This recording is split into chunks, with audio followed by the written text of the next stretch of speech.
But you've done one for a while, eh? Have you? I haven't done one in ages. Yeah. Yeah. You've been busy doing your PhD. So I remember last time you came, I think it was a couple of years or a year that you just came back from Samoa. Mm-hmm. And you're getting ready to do your PhD, or you're at least thinking about it, or Yeah. you're just in that like transition kind of Yeah. stuff, transition period where you where you said you wanted to do it, but you weren't starting. But I remember seeing on social media you said I'm gonna do it now, and you went into it. So what happened there? What was the whole? Yeah. So buzzy to think about it. So when I came back from Samoa, I wanted to do a PhD. And so I applied to do the PhD, but the university said that my grades were not good enough. And so basically I spent 2 years trying to jump through all these academic hurdles because they said I needed to provide like references to say that I was a good student to do a PhD. I needed like references from my work in Samoa and like all this other stuff. And in the end, they said my case and my references are not good enough, that I can't actually do a PhD. And so that was horrible. And I think that was the time when COVID started. So like having COVID didn't really help, and it just pushed everything back in terms of administration in the university.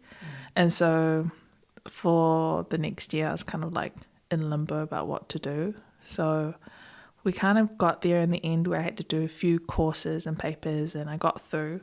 So I am now at the end of my first year of my PhD, but it actually took me 2 years of trying to actually get into the PhD program at the university.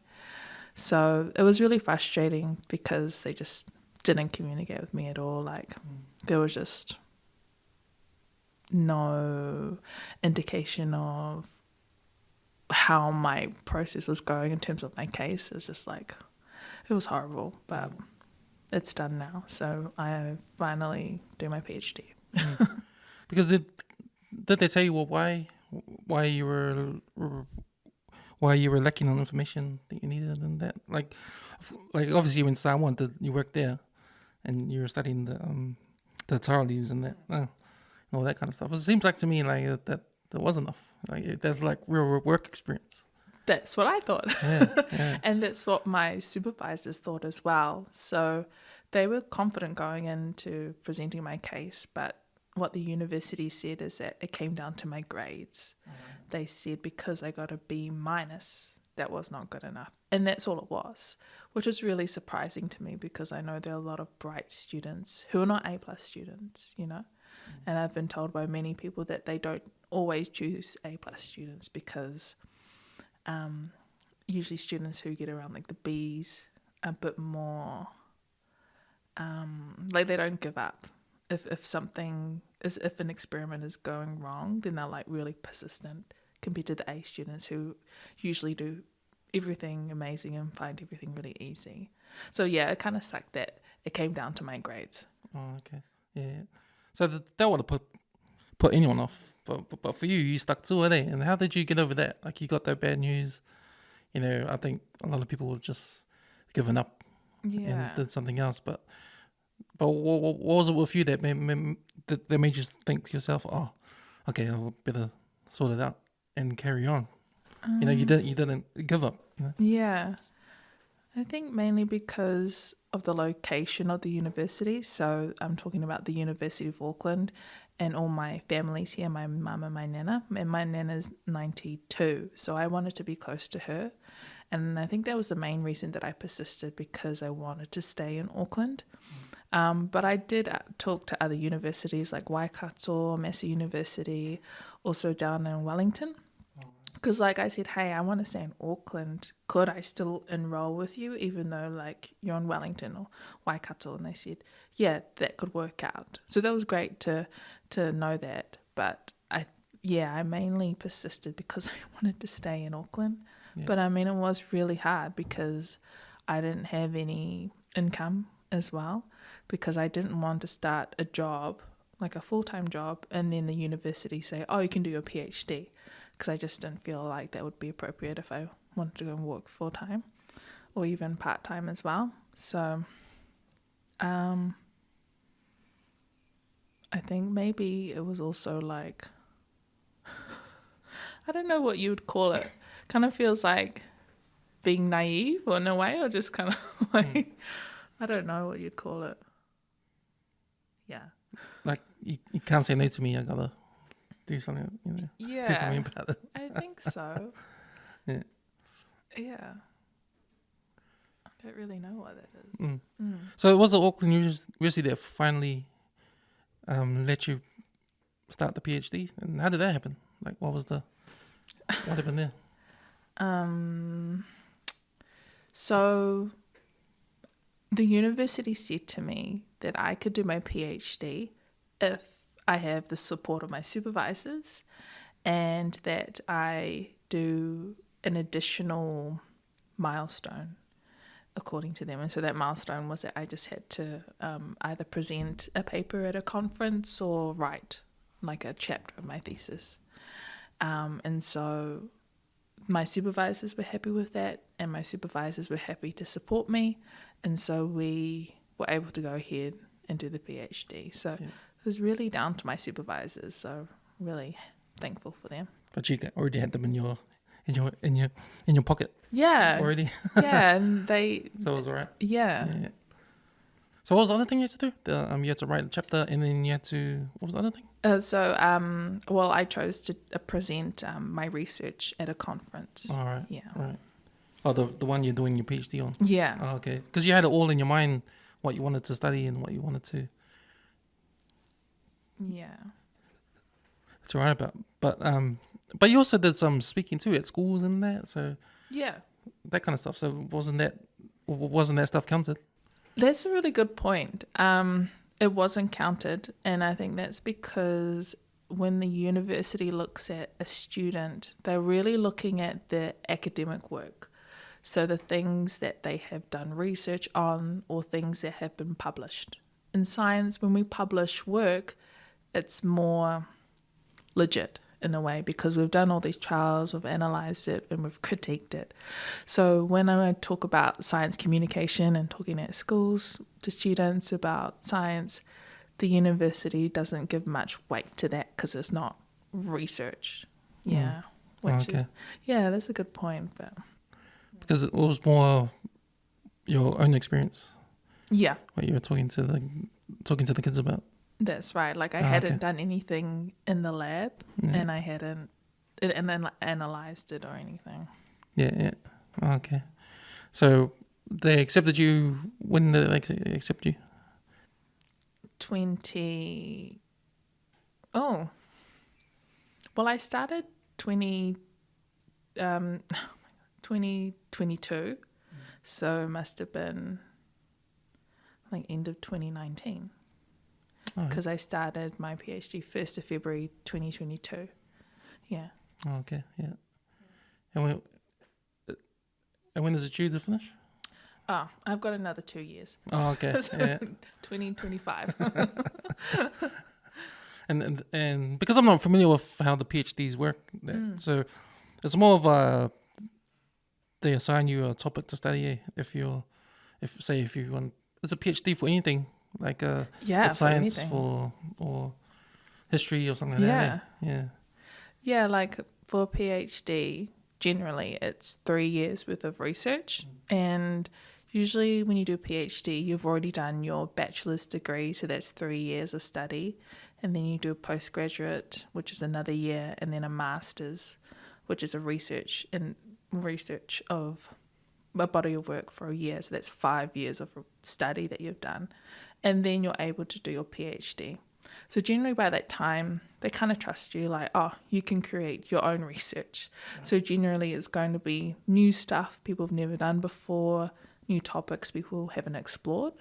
So, and you can do it in like in history. I think they do it for dance as well. It's quite like a wide range in music as well. I know someone who's doing their PhD in musicology, I think of Samoan music. Oh, right. Yeah. So, you can pretty much do a PhD on anything. Mm-mm. Because you're otherwise known as the Samoan Scientist. And you just mentioned the that person doing PhD in Samoan music.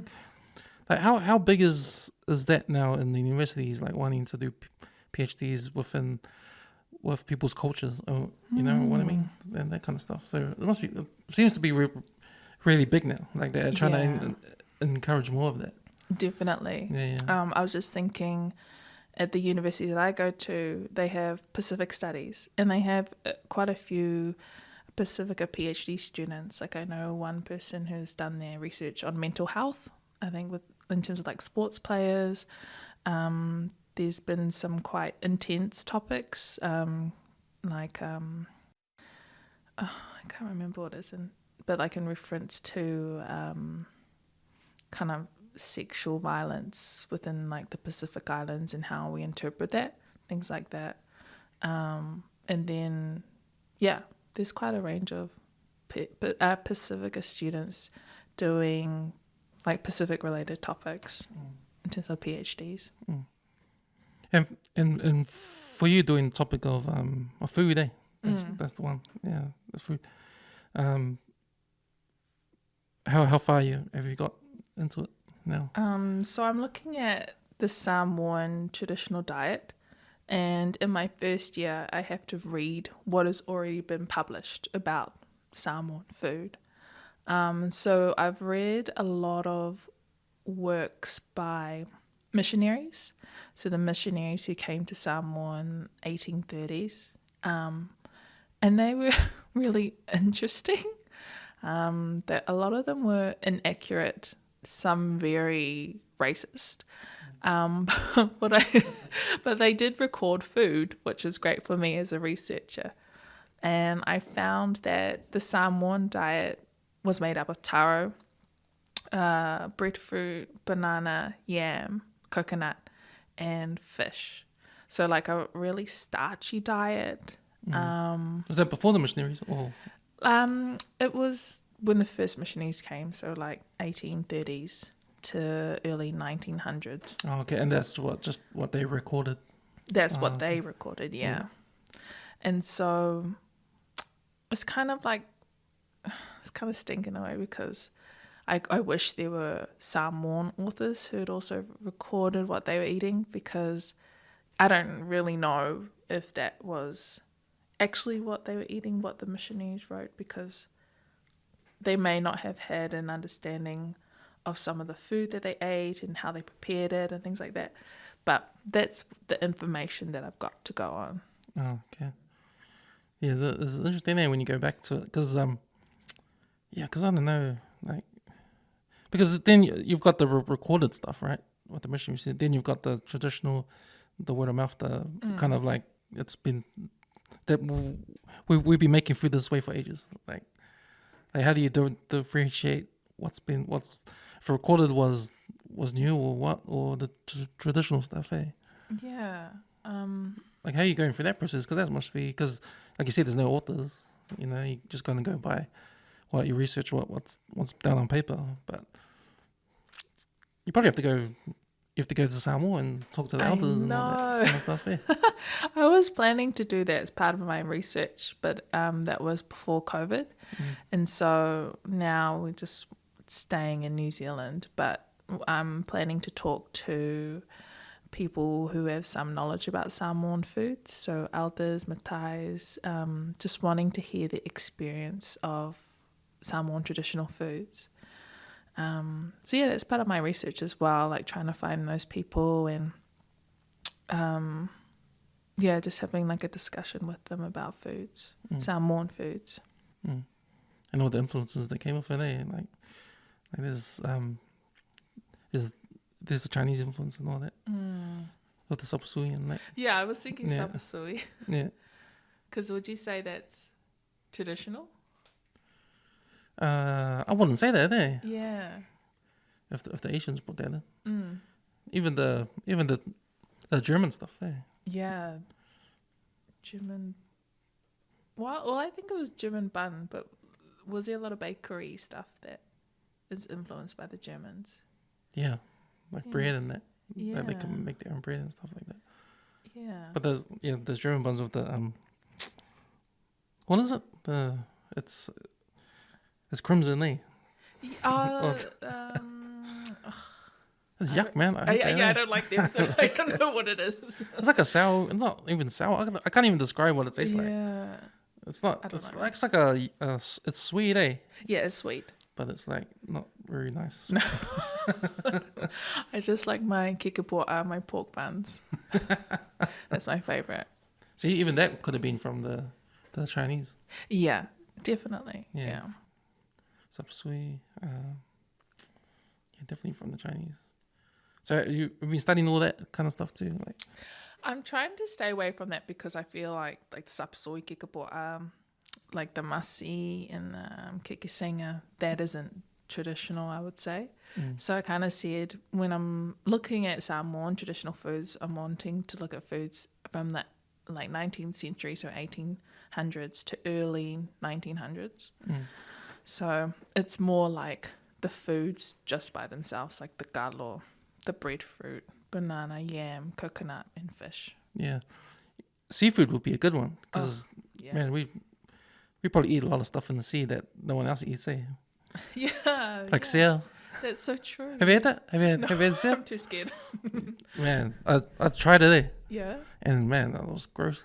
Oh. Nah, it's a quiet taste there. Yeah. Yeah, even a piece of galo couldn't save the taste because I just grabbed it. But now it's still yuck, eh? But what about the balolo? I've had that. Yeah, what's that Yeah, like? that's nice. Okay. I had it on toast. Oh yeah. Like they dry it out, eh? I don't even know how they. I don't They know do how it? they prepare it, actually. I think they dry it out. They dry it out, and it looks like a spread. And you just put it on. You just spread it on toast. Yeah. Yeah, it's good. It's good taste. Yeah, but it comes out like worms, eh? Like small worms. Yeah. Have you it's seen like it? Have you seen worms. it up close? Not up close. Yeah, Only in pictures. looks gross, eh? But, Yeah. but it's so expensive, It is expensive. and I think everyone says it's like going to be the next caviar or something like that. Eh? Yeah, I've heard that as well. Yeah, but I'm not sure if any restaurants overseas like have taken that Yeah. because you get your high end foods, eh? Like caviar or what's it called? Truffles. Truffles. So I think balula's like in that category, that level of fancy food, eh? That's a good point. I wonder if you can get balolo. You must get it in the other islands, like Hawaii or somewhere. Yeah, but only thing I heard is that it only comes out once a year, like October or something, and it's in Samoa only or something. Oh. Or maybe they don't know where else. Because I was thinking, how could they, if they were going to have it in a fancy restaurant, they would need to somehow like prepare it so they could send it, like by security and stuff. And right, I wonder yeah. if there's like there must be some company in Samoa that does that, like packages it, prepares the balolo, and then sends it for heaps to like other fancy restaurants. Yeah, that's a good point. Just in social media, they're selling it for $1,000 for a tub. Really? Yeah, Whoa. of 1,000 tala. Whoa. What's up? I don't know if it's true, but it's on social media. Like, it's a delicacy. Eh? It's like, Yeah, it is. yeah. Unfortunately, I can't remember what it tastes like. Like I did have it on the spread, but it wasn't yuck or anything. Yeah, I think when you really remember something that's really yuck, eh, rather than something that's really nice, I guess. Because they're saying, oh nah, I don't want to try that again. Have you had I don't even know if they do this anymore, but do they still eat turtle in Samoa? Is that Man, I didn't even know that. because I used to eat it like when I was reading from the missionary papers. That was like a delicacy that was only eaten on special occasions. Yeah, Are they protected species? I feel like they are, but I don't know. Maybe some villages do. Protected now, yeah. Protected species now. But tell you what, I did eat the fruit bat. Oh yeah, what was that like? That was nice, man. Nice. It reminded me of duck. A duck. It reminded me of duck. Yeah, sort of like cross between meat and chicken, like beef and chicken. Yeah, was there much meat on them? Because they're quite small, aren't they? Yeah, they're quite small. Yeah. They're like they come out like we barbecued them. Yeah. Yeah, so It's like small wings. It's that kind of size. Yeah. And then how did you catch them? Did you catch them or someone else? No, someone else. Oh. Yeah, I just saw them like spread it out like that and take the fur off and the wings and just throw it in the barbecue. I couldn't do that. But you know, those fruit bats, they're like, I guess they'll be healthy because they eat fruit all day. Yeah. Yeah, I was kind of thinking about Corona though. Oh, yeah. No. Oh, no. Oh, you put me No off. more bats. You're putting off the bat eaters now. No, but yeah, like all that research you're doing with the food, that's really interesting.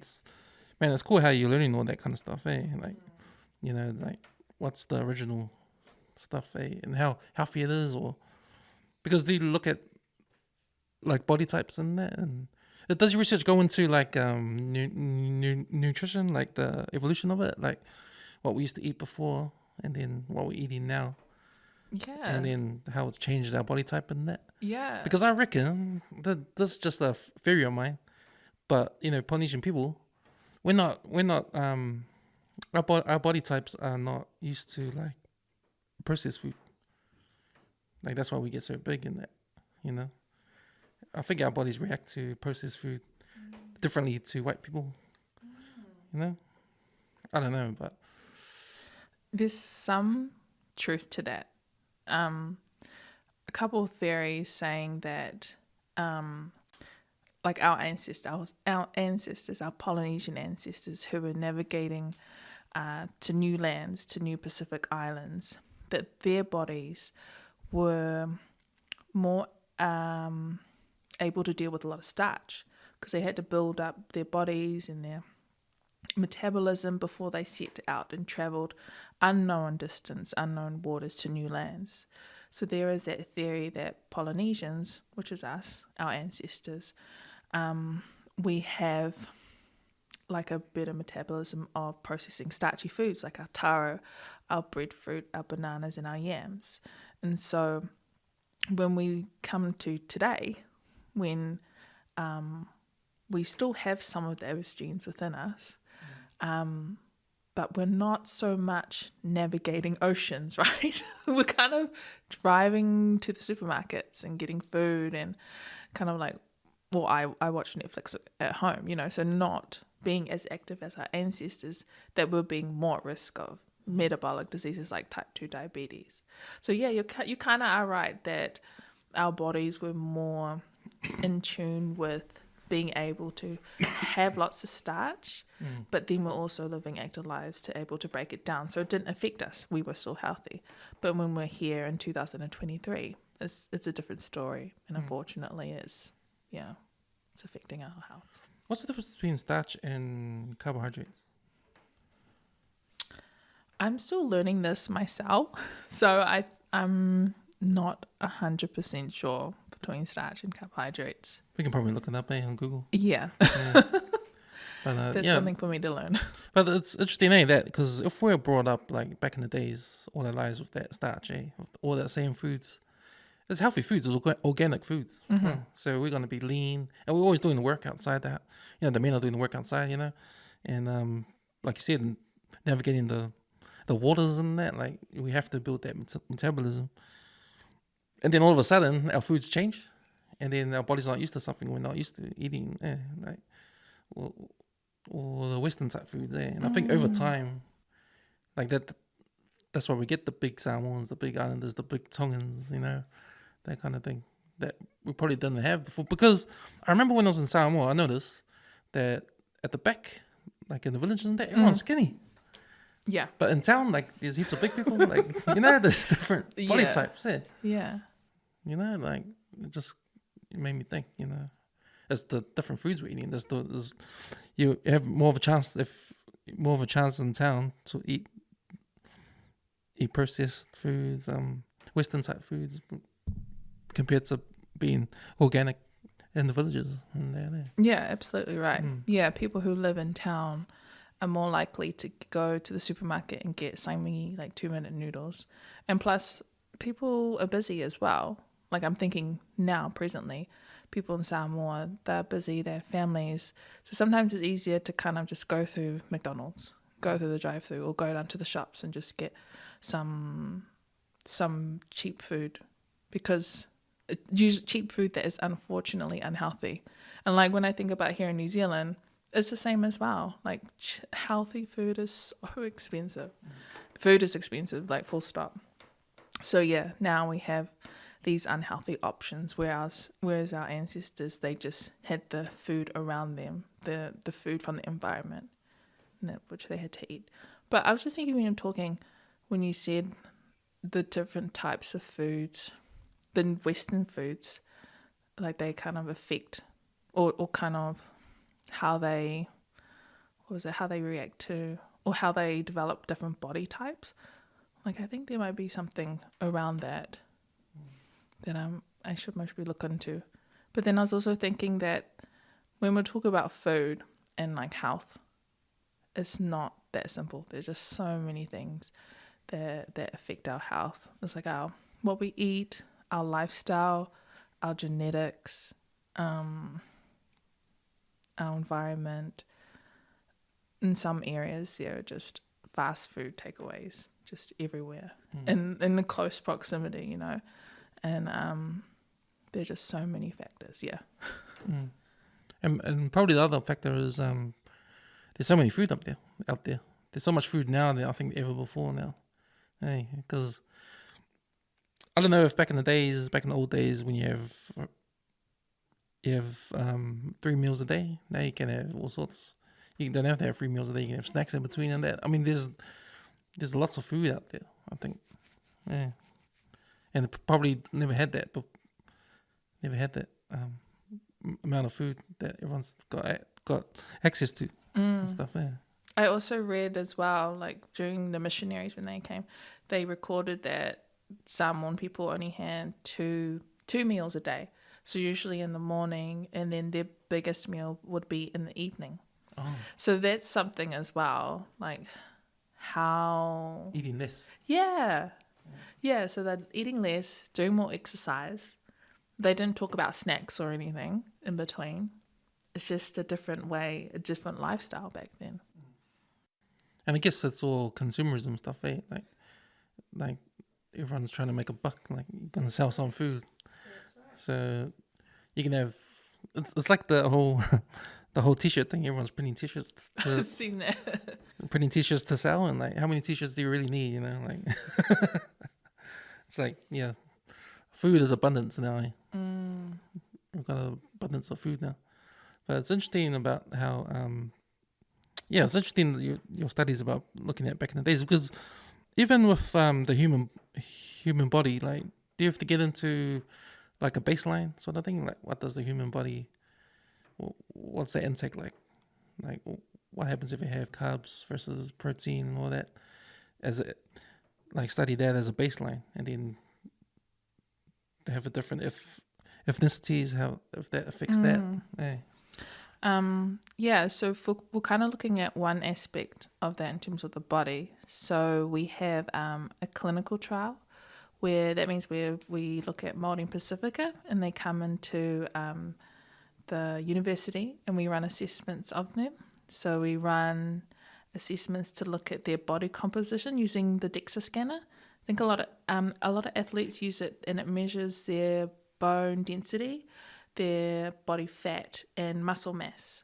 So it's really interesting with us as Pacifica, we will have a different body composition, and it makes me think of, the BMI, where when we take the BMI, we're like morbidly obese, right? But with the DEXA, it actually shows the distribution of our fat. We could have a lot of bone density, but very small fat.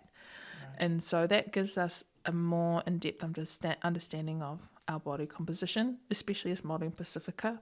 And then we want to understand what people are eating. So we did give them like questionnaires, and then also how their body responds to a meal. So unfortunately, this study was set up before mine. So the meal is actually just like a protein drink, a protein meal replacement drink, muffins that are toasted, and they have butter and jam on them. And then, that's it. And so the person that comes into the clinic, they eat that. And then what we do is we take blood tests of them and we see how their body metabolizes that food through doing finger pricks. So seeing their blood glucose levels spike over time. And so for us, we're really interested in how people have different metabolisms, especially as us as Māori Pacifica, and whether or not that may relate to the type of food that they eat, their body composition, or even their genetics. Because we found that there are certain genetics specific to us as Pacifica that actually relate to type 2 diabetes. So there's this one gene called CREBRF gene, and it's associated with low risk of type 2 diabetes. So if you have the CREBRF gene, you're less likely to have type 2 diabetes. So we want to understand why that is, and that's part of the clinical trial that we're doing. Okay, so Polynesian people don't have that gene much? The CREBRF gene is common in Māori okay. Pacifica populations, but it is rare in European populations. All right. Yeah, so it's like, oh, this is specific to us. So we're doing that research on Māori Pacifica people just because there's actually no research done on that gene. A lot of it's done on European populations. Right. So that gene makes us liable to be diabetic? Less. Yeah, we have less risk of being diagnosed with type 2 diabetes. Oh, and what's type 2 diabetes? Type 2 diabetes is when you have too much sugar within the bloodstream. So that can affect your eyes, vital organs. You can be very sick from it. And so people usually have medication just to help with the blood glucose levels. So we've got less of that gene? If we have the CREBRF gene, that means we are less of a lesser risk of getting type 2 diabetes. Oh, lesser risk. So it's a good thing. It's a good thing. Okay. Yeah. But we are getting diabetes. But we are, yeah. So what does that mean? So not everyone has the CREBRF gene. Right. So we're wanting to understand if there are other genes out there that can help us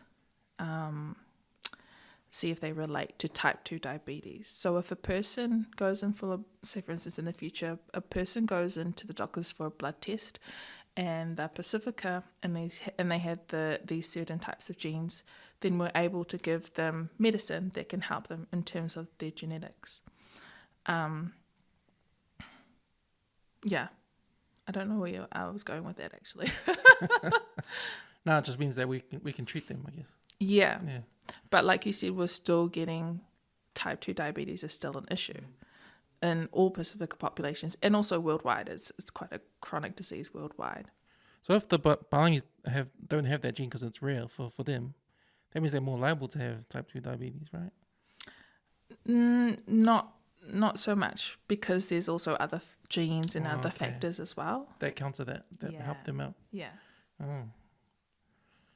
Shucks, that's out of it. Huh?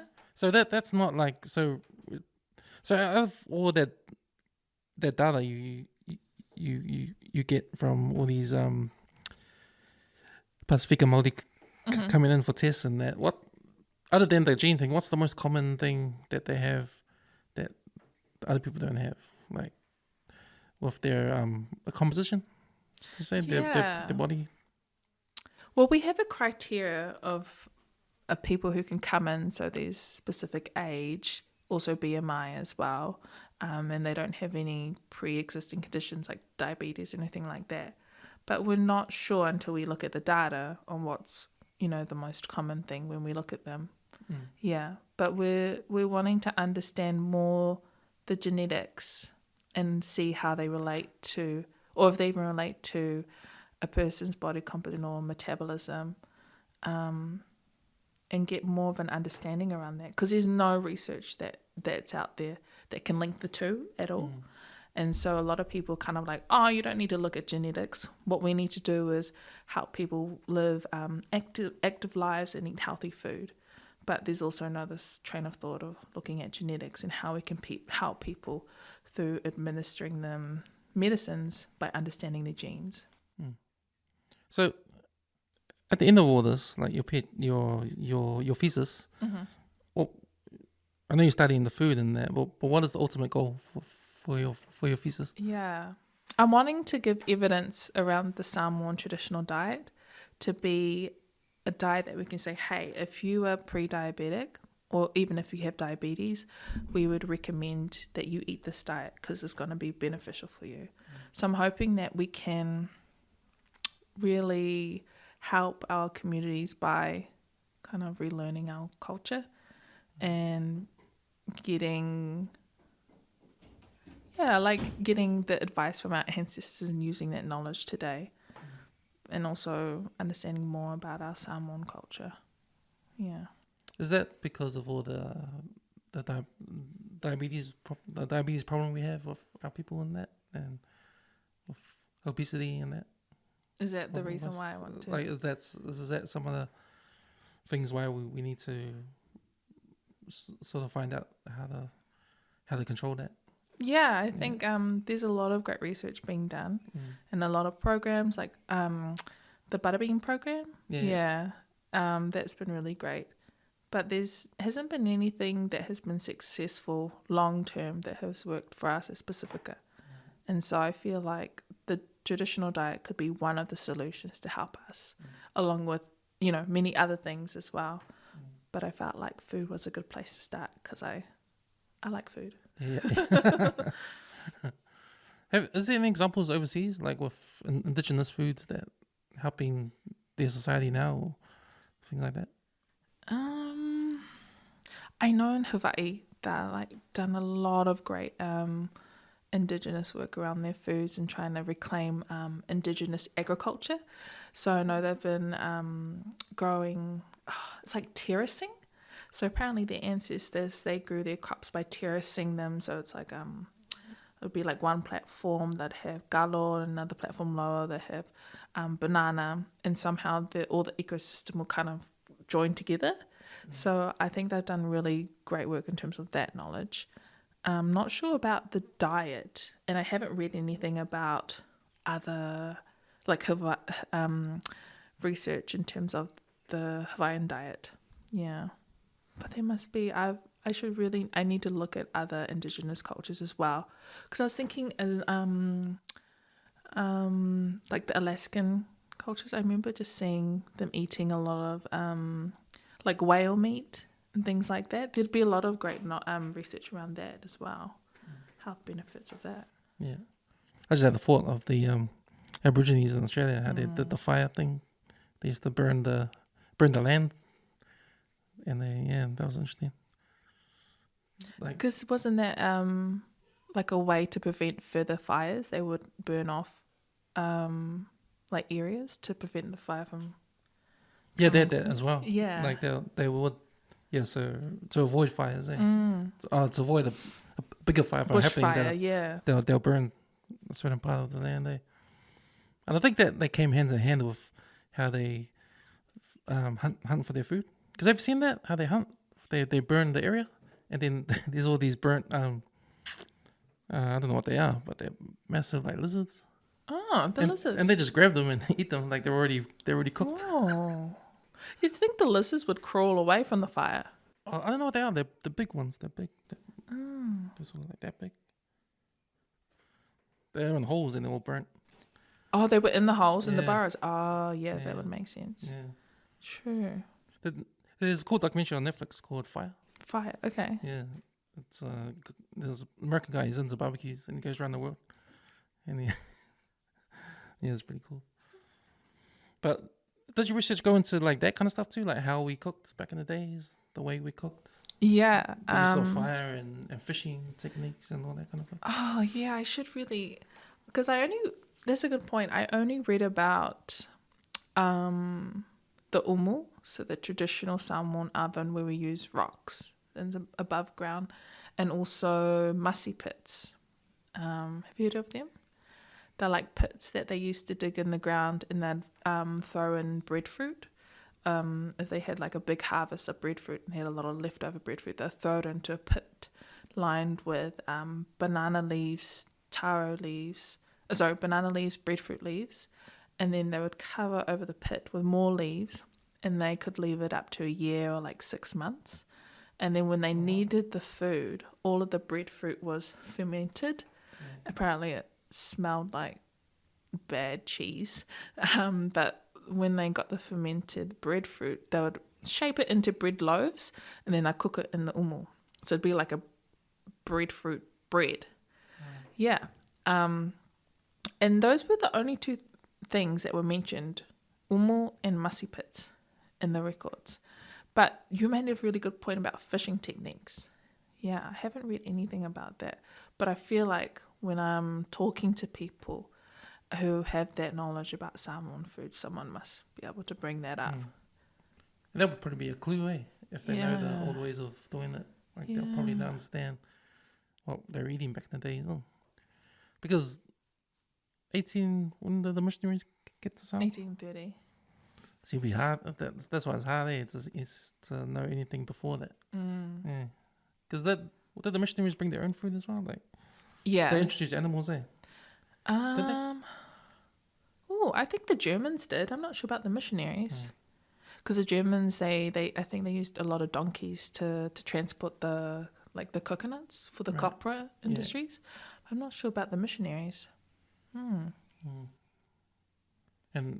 pigs too. Like, who brought those? Pigs. Oh, I'm not sure. Because when the missionaries wrote about the pigs, they wrote as if they had been there a long time, because they said the boa pigs and chicken were only used in ceremonial events. So they were very,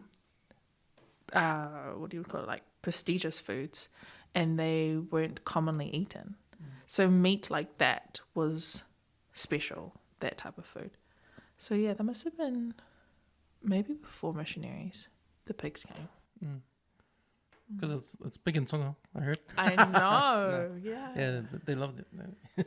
They're good at cooking their pigs, but you'd think, if it was there before, because there's a lot of stories about how even other places, when the colonists come introduce new animals there. That's right. And stuff, and then because I know there's that place in Hawaii, there's an island with a whole lot of elk. Elk? Yeah, it's like a deer. Oh, deer, yeah. Yeah, and there's so many of them. So they invite hunters to go and hunt them because there's just too many. But that was brought in ages ago, sort of thing. But when I think of elk, I think of Himalayan colder climates, but they must be like a tropical elk or something. I don't know. Just evolved tropical one. Yeah. So wow. So yeah, I think you should go to Samoa to get some more info. You're giving me good questions to think about. Yeah, because sometimes when we do research, we get so involved with it. So I'm really happy. Yeah, you're asking all those questions. It's really good. Yeah, because when I think of Samoan food, I always think of carbs. And when I think of the bottom plate, with your sapasui, with your rice and your kalo and your fa'i, that's just all carbs. It's like yeah, it's carbs. Carbs on carbs, yeah. So I don't know if that. See, if we went back to the old ones, it'll be your yams. What is yams? Is that? I've actually never had it, but it looks like. What's the word for the giant kalo? Ta'amu. Oh yeah. The big. Yeah. It kind of looks like that, so it's big in that size, but it's not as skinny. It's kind of like fat in some areas, yeah. But I don't know what it tastes like. And it's not commonly eaten now, eh? No. Yeah. So I was really surprised to read about yams being a common food back then, and I wonder why they don't grow it as much now in Samoa. Have you been to any restaurants? Have you been to Michael Merida's restaurant? No. Didn't it shut down? You opened a new one in Britomart. Oh, Britomart, okay. I don't know what's it called. But he shut down his one in Dominion Road. Dominion Road, yeah, I saw that one. He had the what do you call it? Tapisupu, and there's a menu. Oh. Have you been? No, I saw it on TV. Oh. Like, it was me. Yeah. He did those degustations, real fancy food, but he used food ingredients from Otara Flea Market. Whoa. Yeah. That's cool. Have you seen the menu now? Is it like Samoan? I should have. That's a good point. I should have a look as well. So he's another guy, shouldn't we? I messaged him on Facebook, but I think he's just so busy he hasn't replied. He was like, "Oh yeah, I'm keen," and then I was like, "Cool. What's the best way to contact you?" And I was like, "No reply." I was like, "Okay, you must be busy." Because he'll be a good person to talk to about, because he knows the traditional foods, like the modern day traditional foods, and how does he integrate it with the Western foods now, and make it fancy or make it like those top shelf type of meals, Yep. Yeah, I felt like he'd be a really good person to go to, especially chefs, because I know the meaning behind the foods and what works for them, and in terms of like the flavors and how they come together for them as a chef. Yeah. Because you know what I'm impressed with when I watch those cooking shows, when the chef talks about the science behind the flavors and the chemical reaction when this mixes with that. I'm like, man, this guy is like chemical reactions. There was another chef that I contacted, Wallace Moore. He's a Samoan chef, and apparently he's a new up and coming chef as well. So, but he hasn't replied to me either. Yeah. But I'd love to talk to him as well about Samoan foods, because the chefs have so much knowledge and a different perspective as well. So yeah, that'd be cool to talk to them. Because if you want to talk about the future of foods, where's it going to go? Like, what have you found? With I know you're studying about the past and all that, but what's the future going to bring? Are we going to change the way we eat our foods? Is New Zealand born Samoans or Pacifica now? Because we're in New Zealand. Like, is our foods going to be different to the island foods and that kind of stuff? I don't think that's up to me to answer. I feel like that's too. I feel like the next generation. Yeah. I know there are a lot of good modern day recipes of Samoan Pacifica foods, like the Pacific Heart Foundation. They have a really good recipe, and they've tailored them so they're not as heavy on fats and like salt and things like that. And then we have amazing chefs like Michael Meredith and Wallace as well. But I don't know. I think that's up to everyone else and how they want to interpret the new foods. Because it's really hard to compare lifestyles in the 1800s to today. And it's really hard to compare foods then compared to now, because it's just so different. So I feel like we can make our own variation of our foods and develop our culture so that it can be more relatable to us nowadays.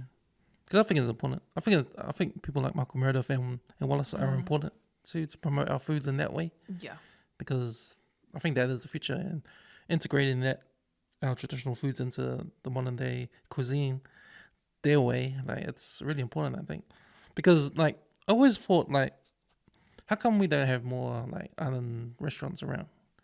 Like serving our food, like I know when you go to Samoa now, there's a lot of European westernized food. There's a lot of cafes now in Samoa that are cooking like steak and barbecues and all that kind of stuff, and even Indian food now is in Samoa, and Chinese food, blah blah blah. But like our foods, like we eat our foods, right? And we love our foods, our home cooked meals and that. And how come that doesn't get pushed into like being a takeaway or a restaurant? Because the Indians do it with their butter chicken. That's right. The Chinese do it with their Chinese food, but it's not really traditional Chinese food. It's just Chinese food made to the European taste. But you get the idea. It's like they're bringing in their own stuff to cater for the masses here in New Zealand. But when I think of the hangi, like there's been hangi places before, but they never really lasted. I remember back when I was a kid, there was a place in Henderson called I think it was called Billy T. James Takeaway. Oh, cool. I don't know if you remember it. But it was just hangi, right? Oh. Right, but it wasn't there for long. But even hangi's nice. Like only place I can get hangi now is going to the Pacifica Festival. Oh. And they had the Aotearoa stage, and they sold it there. But other than that, but that's the New Zealand food. That's New Zealand indigenous New Zealand food. Like, well, why isn't there more of that? And when I think when tourists come over, I want them to eat our food, that kind of food there. Right. But now I've talked to people about this, and they say, oh, because of the rules, because of the council rules, you can't make a fire outside your backyard and stuff like that. You can't dig a hole, and you have to use the machine, kind of thing. Yeah, I was gonna say because they have what is it? The hangi machine. Yeah. And I feel like that's an adaptation to Māori culture, bringing it into making it more accessible for us in our lifestyle. And I feel like that's okay, and we could have something similar for us, like a portable umu or something, Yeah, because I was thinking when you're talking about the restaurants in Samoa, there's not a place where, maybe 2 places, but they only sell the food on Sunday mornings that you can go to and buy umu, And I can't understand that because people have their own umus in their backyards. But I talk about that supermarket in town. Yeah. That you got the back and there's all the pots that you just grab all your food. Yeah. Yeah. Yeah.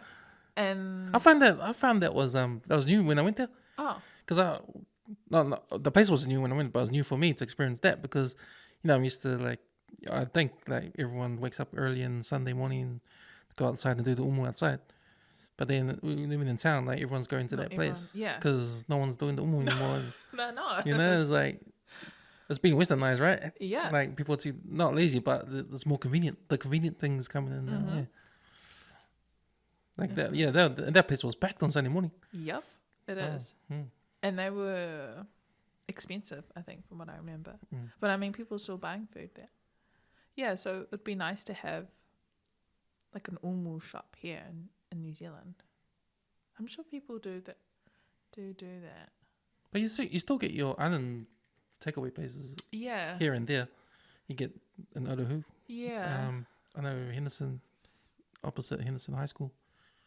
When that. Oh yes, I came across that. That Samoan shop there. Yeah. How long have they been there? Probably 3 years. Yeah. I think I came across them end of last year. So happy because I live out west, so it's really cool to have an island shop near us instead of going all the way out south. Yeah, but have that because only islanders are gonna go there. Yeah. All sorts of people go to Indian food. All sorts of people get butter chicken. All sorts of people get Chinese. When I'm sure we got a space for us to be in that kind of level of like in the food court. You go to the food court, you can go get your butter chicken, like St. Luke's or any food court, any mall. Like what could be our sort of brand, our franchise, and what foods can we, I like it. Could we make that everybody can eat? That's exciting.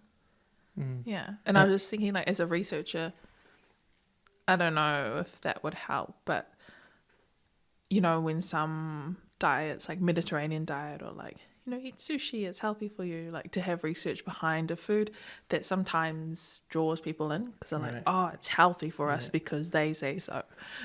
So kind of, Well, I've never thought about that, having our place in the food court. That'd be so cool. And that kind of shows that we are like an everyday takeaway food in New Zealand. Yeah, exactly. It's part of our culture. And that's why I asked you if you interviewed these chefs, because they'll be the best people to try to figure out what that is. I see when I see the plate, the sapsui, the kalo, the fai, I don't think that's presentable for everybody. When they see that, to us it's like get in there, but to a Palangi it's like but how do we make it? To appeal to them. To appeal to anyone sort of thing. Because even Samoa doesn't do that any justice either, because all their stuff is like European stuff. Hey, if you go over there and eat at the cafe and stuff, go to a restaurant. Well, they say they use local foods, but it'll be like tomato and like kapisi and watercress. Yeah, and fish. Yeah, but not like I've seen galo chips, or breadfruit chips, but yeah, I know what you mean. I saw when I was there. Man, my favorite was the nachos. They used they used taro chips. Oh, yum! The big ones. So Where was that? It looked like nachos, but it's taro chips they used. Where was that? That was at the Edge. The Edge Marina. Yeah, the Marina. Whereabouts is that again? Where's that? Where the nightclubs are. In front of I know. With the ice cream? Yeah, in front of the ice cream place. Yeah. Oh yes, it's a nice restaurant. Yeah. Oh yeah. The one that on the water. Yeah. Yeah. Oh yes, yeah. I know that. And they've got a club inside, eh? Yeah. Yeah, but I went there for the nachos. Not the club. Taro chips, Taro chips, man. That was my favorite. But it was cool how they said it was taro chips. Like it actually goes, things like that. Like see that we could use that. But then the other thing is, it's so expensive to buy even frozen galo here. That's the problem. It's the price, unfortunately. And like, what's the frustrating thing is we can't grow galo here. We can only grow the taro leaves. We can't grow breadfruit here. So it's trying to find something that is going to be cost effective for our families, going to be healthy for us, and is going to, it's mainly be healthy for us. It doesn't, Because remember last time you came when you talked about we were working over there in Samoa, like trying to get the breadfruit over here. Like, how are you guys doing it? Like trying to make it, because it was a fruit fly, it was a problem here. So I was trying to get it over here. Because the reason why we don't want it here because of the fruit fly. Yep. Yeah. So they had to do a lot of like tests to see if I can't remember what it was, but if maybe it could have been like fruit fly eggs could survive on the breadfruit. Right. So they had to there's a treatment where you do hot water dipping to get all the eggs off the breadfruit, and then they would pretend that they had these incubators, and they pretend that the breadfruit was being flown, because they would be air-shipped from, or was it air-shipped or? Oh, right. It was either by boat or by airplane. I can't remember. So you had to mimic the travel. Yeah, to see if they were able to stay fresh for that time. So I can't remember where they got with that research. Yeah, because I was going to ask you that, where they got to. I mean, I haven't heard anything more, so maybe it didn't work. So maybe no breadfruit. Yeah. But definitely the galo, it's looking pretty good. It's looking like that it's more likely that we're going to get taro shipped from Samoa to Australia, fresh taro. To Australia? Oh, yeah, okay. so our family in Australia can have fresh Samoan taro. So we're not here? It is here, I think. Yeah, but we get more the Fijian one too. Yeah, I think it must be cheaper or something to ship it over here. And I don't know, because whenever I see the Samoan galo, there doesn't seem to be a lot of it, and it's a lot more expensive than the Fijian galo. Why is that? Because there's less of it, or? I don't know. It must be something to do with the exporting or the businesses. I'm not really sure. Yeah. So how many pages do you have to write? Now, what's sort of your like aim? Well, my first chapter is, I think that's like 13,000 words, and I've got 5 more chapters to write. Right. So it's gonna be quite thick. Yeah. It's like a proper book. Yeah. It's 500 words. That's one page, I guess. 500 words. So yeah. And it'll just get published. How it works is that, yeah, it'll be published into a book, but then only the markers will read it, and then they'll give me and then I'll have a meeting where they'll ask me in detail about my research just to see if I understand it and how I have dealt with some of the difficulties through the journey. And then they will say, oh, cool, she's passed, she can get a PhD, or no, she needs to do more work and do some editing, and then she can get her PhD. And then that's it. So the actual book is really only read by the markers and myself and my supervisors. Oh, okay. Yeah. But those ones that you can access online, how did they Yeah. get put there? Was that everybody's? Everyone who does a master's or PhD or even an honours, their thesis will be put on the university's website. That's just standard. Yeah. Mm. Have you seen examples where one person's thesis like just blew up in terms of like it's just the thing to do now? Like their research has discovered something that everyone's looking into and moving on with it. Yeah.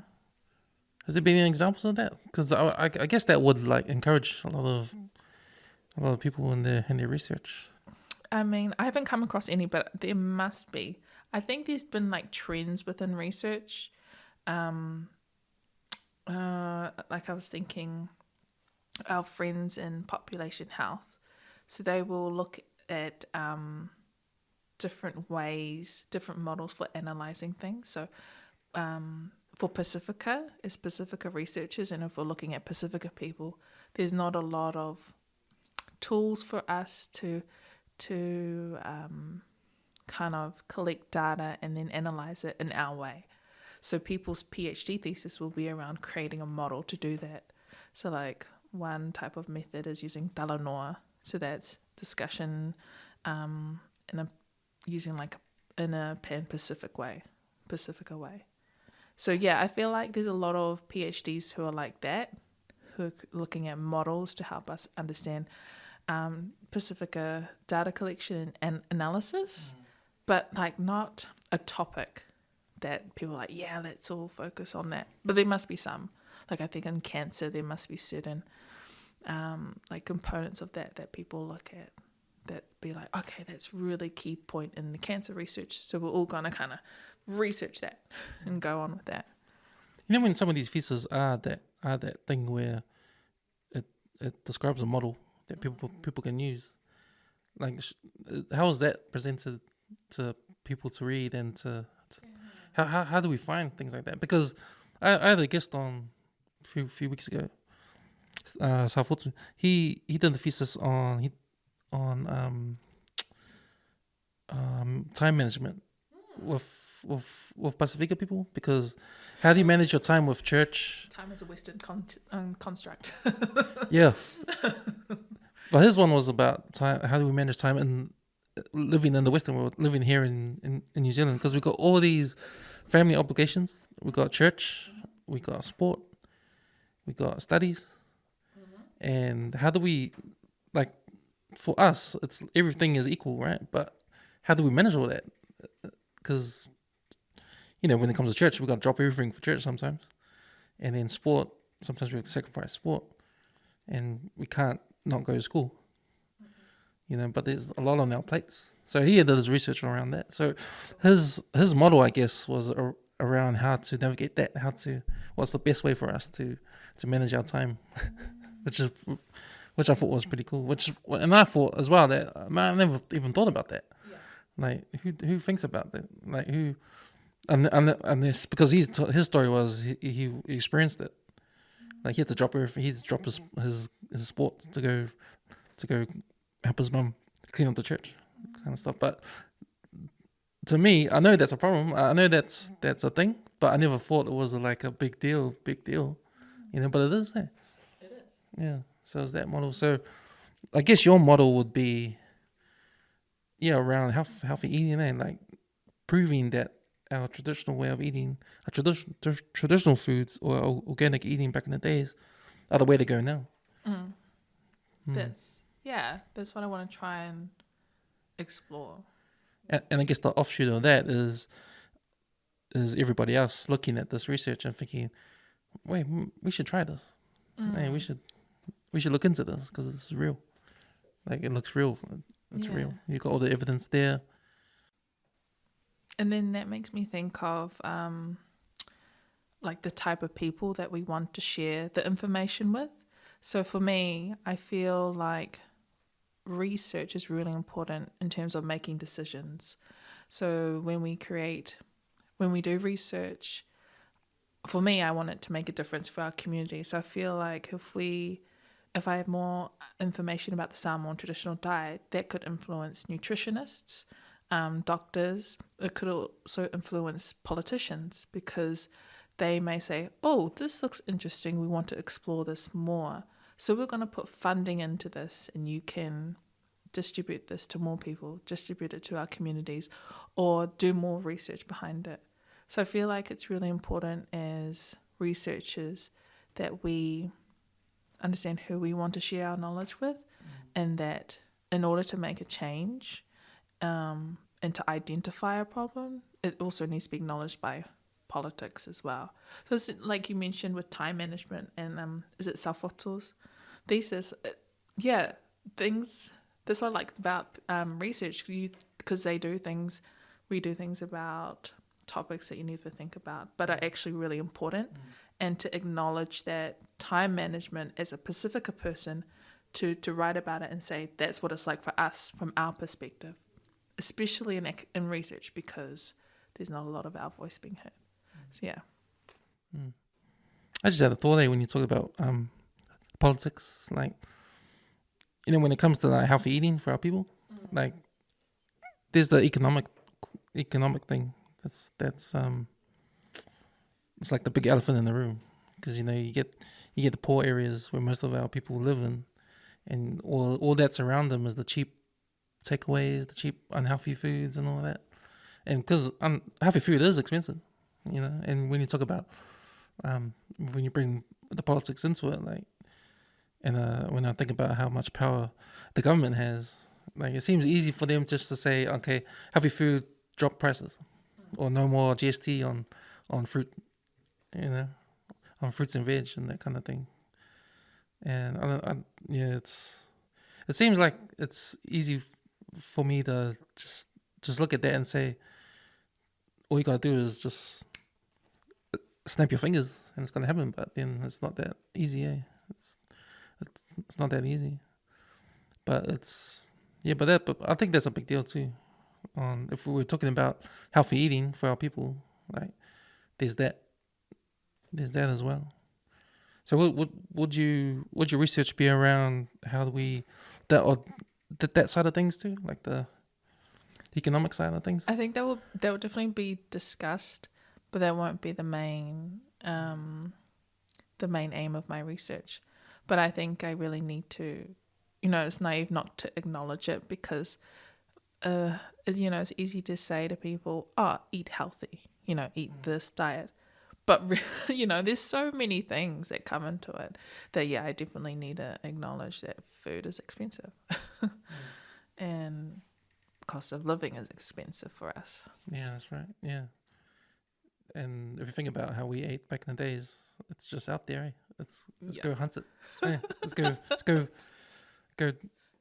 take it from the land, or go fish it in the sea, kind of thing. And I think people still do try to grab their fishing rod and go out to catch them. I know it's funny because when you're talking about the cost of living going up, I went with my cousins to Cornwallis Wharf because they're into fishing. I'm not, but I just went along, and man, so many people fishing there. Really? Yeah, I was thinking, man, is that because of the cost of living's gone? Everyone wants some free fish. That's a good one. You talked about you mentioned fishing techniques like in Samoa. Do you remember any, or like any stories about fishing? Not in Samoa, but when I went to Hawaii, like they talked about the how they made those catchment things, like a trap. Hey, it was like, I think Maori did as well. They had eel traps or something. Yeah, I've seen them woven, and they're kind of kind of go in, eh? And then it's like I've seen those ones. Oh, yeah. But they were like a smaller version. But in Hawaii, they're the big. They just build like a wall in the sea and like a whole a gap at the end. So anything that goes in, they can just fish it in here or something. I don't know really how it works, but there was a few of them like from olden days. Like, have you heard that guy Tony Brunt? He's a historian, Samoan historian. He's come on this podcast too, but he's into like the old he's into the Europeans that came to Samoa. He's got all the old photos, old photos of them and stuff. He collects them and builds up a story of all the half castes or their ancestors and that. But he's done research around these rocks that in Samoa that they use for,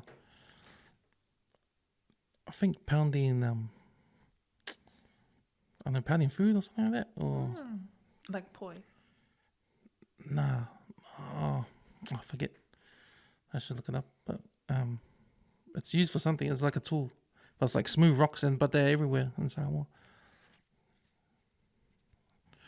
Shows how much I listen back to the old I have to look back at that episode. Tony Brunt. Tony Brunt. Yeah. So where does he get the photos from? He collects them. He collects them. They're old of families. Families, and he puts together like a book of all these olden day photos, like in the 1800s. They're mostly when the Germans were here. Oh yeah. When they first came, or around that time. Yeah. Because I've been trying to find old photos of food, and I've found a couple online, but there's not many. Yeah, and like you can kind of, if you squint with some of the old photos, you can make out, that's sugar cane, or that's breadfruit, or like that's a pig. So like it gives me an idea of, okay, this looked like a feast, and this is the type of food that they will have, and how it's presented. Like they usually have them like a leaf, like a banana leaf, and then they just put all the food on the ground, and then people sit down and eat the food. Yeah. So it'd be I'd love to chat with Tony to see if he's got photos with food in them. Oh yeah. I'll he's on Facebook. You can just look him up. He's easy to get hold of. Yeah. I should get him back. See what he's up to. Because he said he was going to go to... Last time he was here before COVID too. And I remember asking him what's next in his studies in that. And he said he was going to go to a talk in Germany. Whoa. Yeah. Which was pretty cool. Cool. If you go, I'll get you to come back and talk about that trip. Yeah. Because he's a guy that's into all that kind of stuff. But he's not like a professor or anything. He's just interested in it. And I think he's one of the I think he works for the museum in Samoa. Not works, but he's connected with them. He's part of them. Like he's the one. I think he supplies them with the old photos and that stuff like that. Yeah, that'd be really valuable. Those photos. Yeah. He's cool. He's all the stuff is a hobby for him. Yeah, he just does it on the side. Posts it on his page, his Facebook page. But I was gonna ask you if you wanted to, how you had your little your advertising on social media. How you wanted to interview people.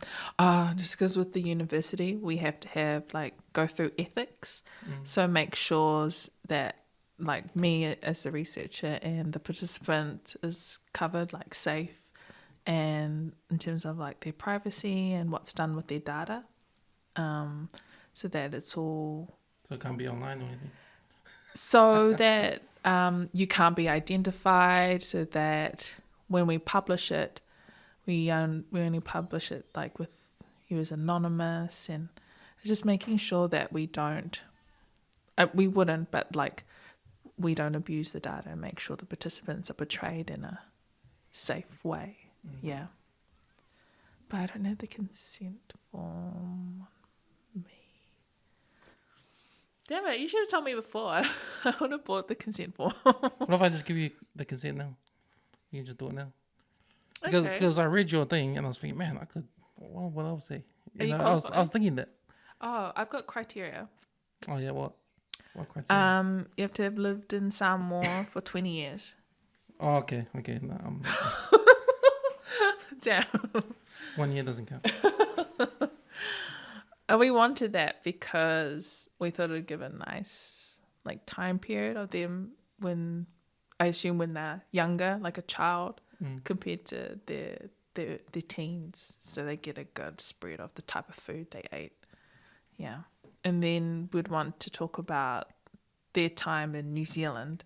So that's why I have to have people who are based in New Zealand so they can talk about how that transition was. Yeah. Because we can't get breadfruit here, so what did you eat instead? Yeah, so talking about things like that. Okay, well, how about just give the whole criteria then for anyone who's listening that falls under those, that ticks all those boxes. Yeah. So the age range is 30 years old to 95. So we have the older people we want to talk to. People who've lived in Samoa for 20 years. People who currently live in New Zealand. People who have a knowledge of Samoan foods. And if you feel more comfortable to speak in Samoan, I have a research assistant who conducts talanoa in Samoan for those people as well. And if you agree to meet all of those criteria and then you want to have a chat, then at the end of the interview, then you get a $50 Pack and Save gift voucher. All right. Yeah. And how do they find you?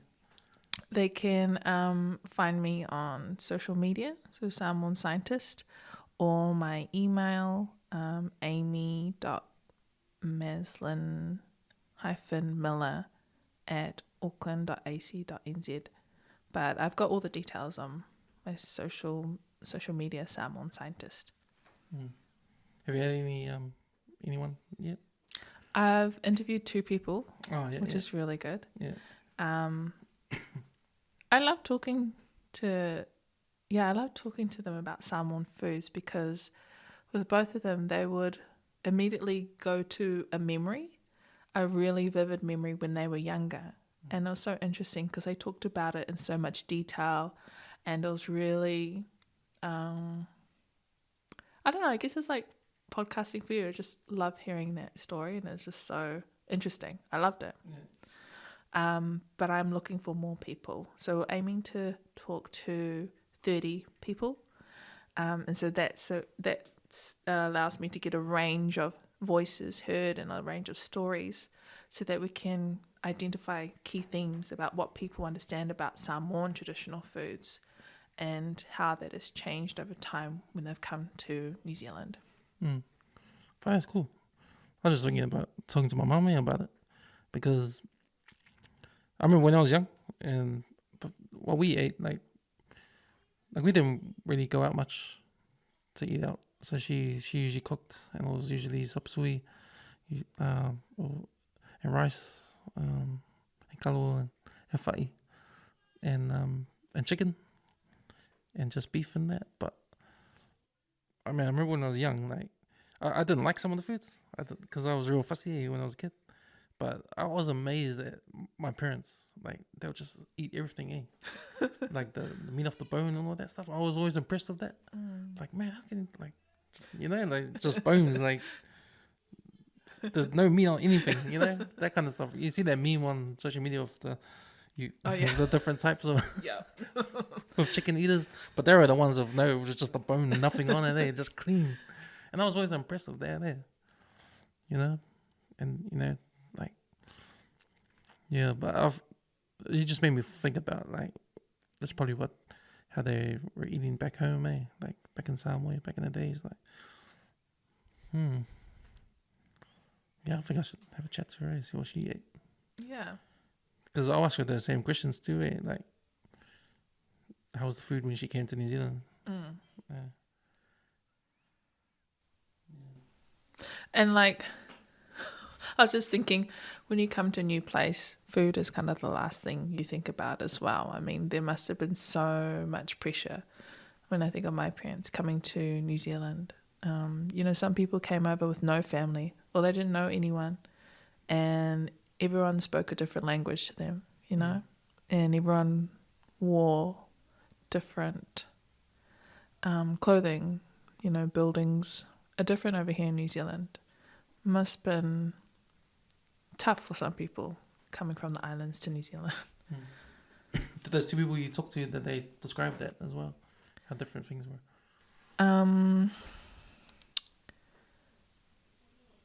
One lady, she was lucky because she already had family here, which was, she said that helped her a lot. And they were lucky in that they were able to get a job straight away. So I feel like that was easy for her. But then we didn't talk much about the culture and how it was. And then the other person, we didn't really talk about that change too much. Just more that the food was different. Yeah. I remember when I first went to Samoa, like the first thing I noticed was the food, like how fresh it was and how flavoursome it was. Like I don't even know, like was it because of the air was different there, or why was the food so fresh and so flavoursome? You know, like you could taste everything. It's like you have the same steak here, and that same steak over there is different. I don't know, or even the normal foods like the sapsui and all the, you know, everything else. Like the salmon foods you eat here are bland compared to the salmon foods over there. You know, it's like so flavoursome. I think it's because it's so fresh, so fresh. Yeah, you're right. I definitely noticed that as well. Yeah. Like I miss Samoan kalo in Samoa because it does taste different here in New Zealand. And I think that reminded me as well, when food is shipped here, like kalo or the bread, the fa'i, the banana, they're usually treated with, I forgot the spray, but it's just a spray so that no like insects or fungal diseases are on those foods when they get here to New Zealand. So I'm sure that must have an effect on like nutritional content and flavour as well. And plus they've been shipped, so they're not as fresh compared to, you know, you can just go and harvest some galo when you're in Samoa. So yeah, I was just thinking that has, when we're choosing Samoan Pacifica foods here, they will be of different nutritional value compared to when they're picked fresh, like in Samoa. So yeah, I think that was just a note for my research as well to remember that. Yeah. Especially the fish, the seafood. Yeah. So fresh, the sashimi, like so fresh. Yum. And the oka and that. Oh, I just want to go. Feel like eating that now. But man, that's, yeah. I just want to go back now. So what's happening for you next few weeks? Next few weeks. Because we got that storm coming in. Yeah. Have you bought anything? Because they said to stock up 3 days. I heard that, yeah. So I know my work said, take your computers home because Yeah. you might have to stay home Monday, Tuesday. But it's funny because I already took Monday off because I want to watch the Super Bowl. Oh, true. But now we're staying home anyway. I should take my annual leave back, Yeah. Give it back. Yeah. You should. But they don't know. They said this category 3. They said it was category 3.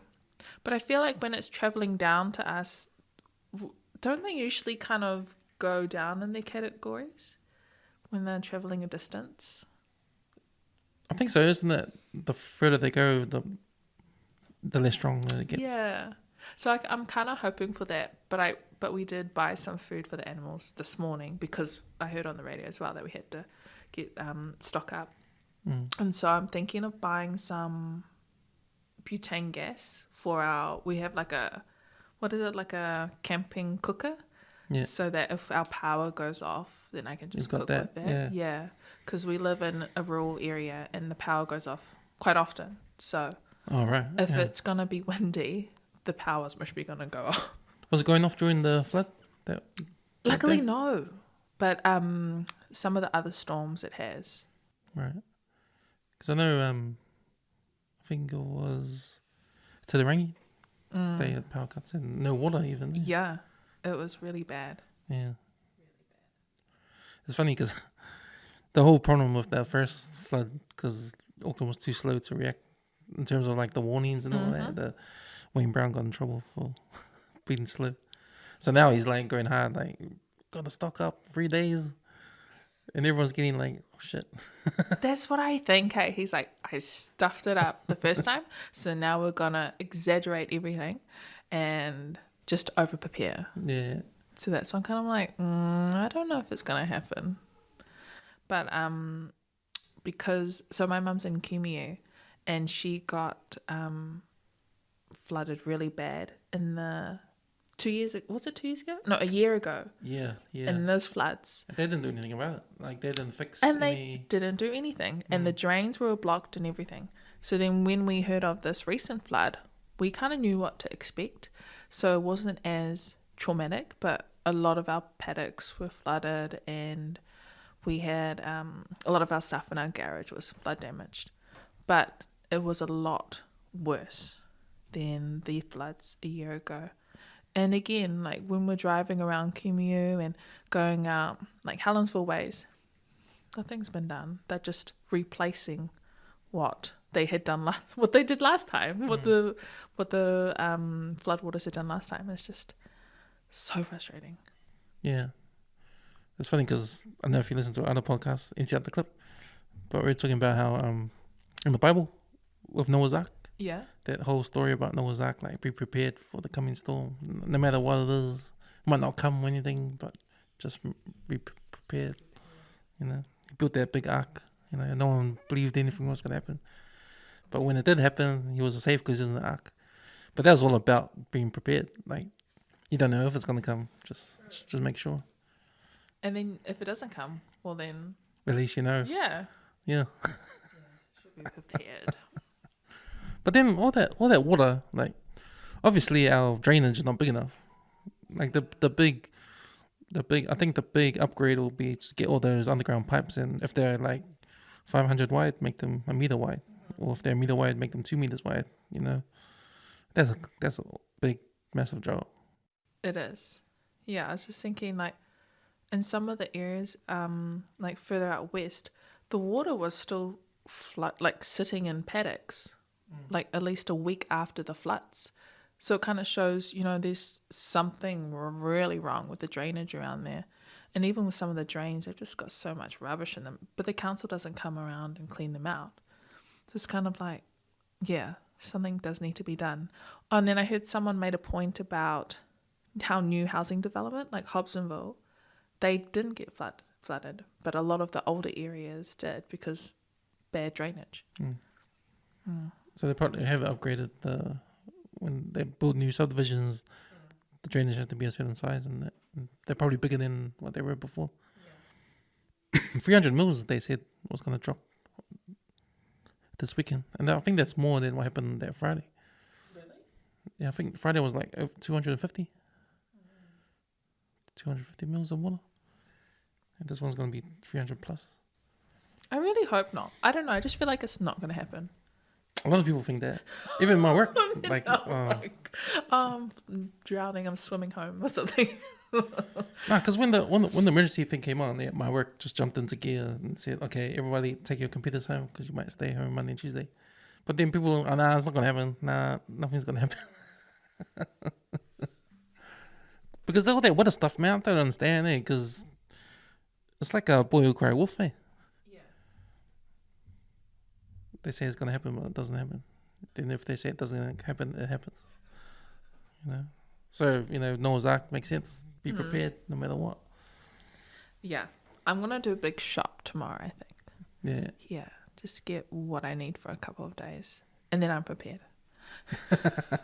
But it's the winds that I'm worried about as well. We are on top of a hill, and when there's no storm, it can get really windy. So All right. so the roof might fly. Yeah, that's another thing, wind and rain. That'll be interesting. Do you think this is like climate change kind of thing? But is that because man is a big factor in this, or is it just the way the Earth is, like up and down, up and down? Yeah, I've heard both sides, but I'm not really. Yeah, I haven't looked at the science behind it. But I feel like it's a bit hard to ignore with all the like it's a man-made problem just because of all the big industries, all the big factories. It's just, yeah. Because the problem I have with that overwhelming. argument is that New Zealand's playing their part, but then I don't think New Zealand playing their part is enough. Oh no! Like, what's the point No. of us doing this when China doesn't do anything, or Yeah, America doesn't do anything, or these big countries that are putting a carbon footprint in the air? I think that's like like we're playing our part. Just we don't want to use cars anymore. yeah. But then it's It's like pointless because Yeah, it's no one pointless. else, the bigger players aren't cooperating, and I feel like no one's going to agree to anything.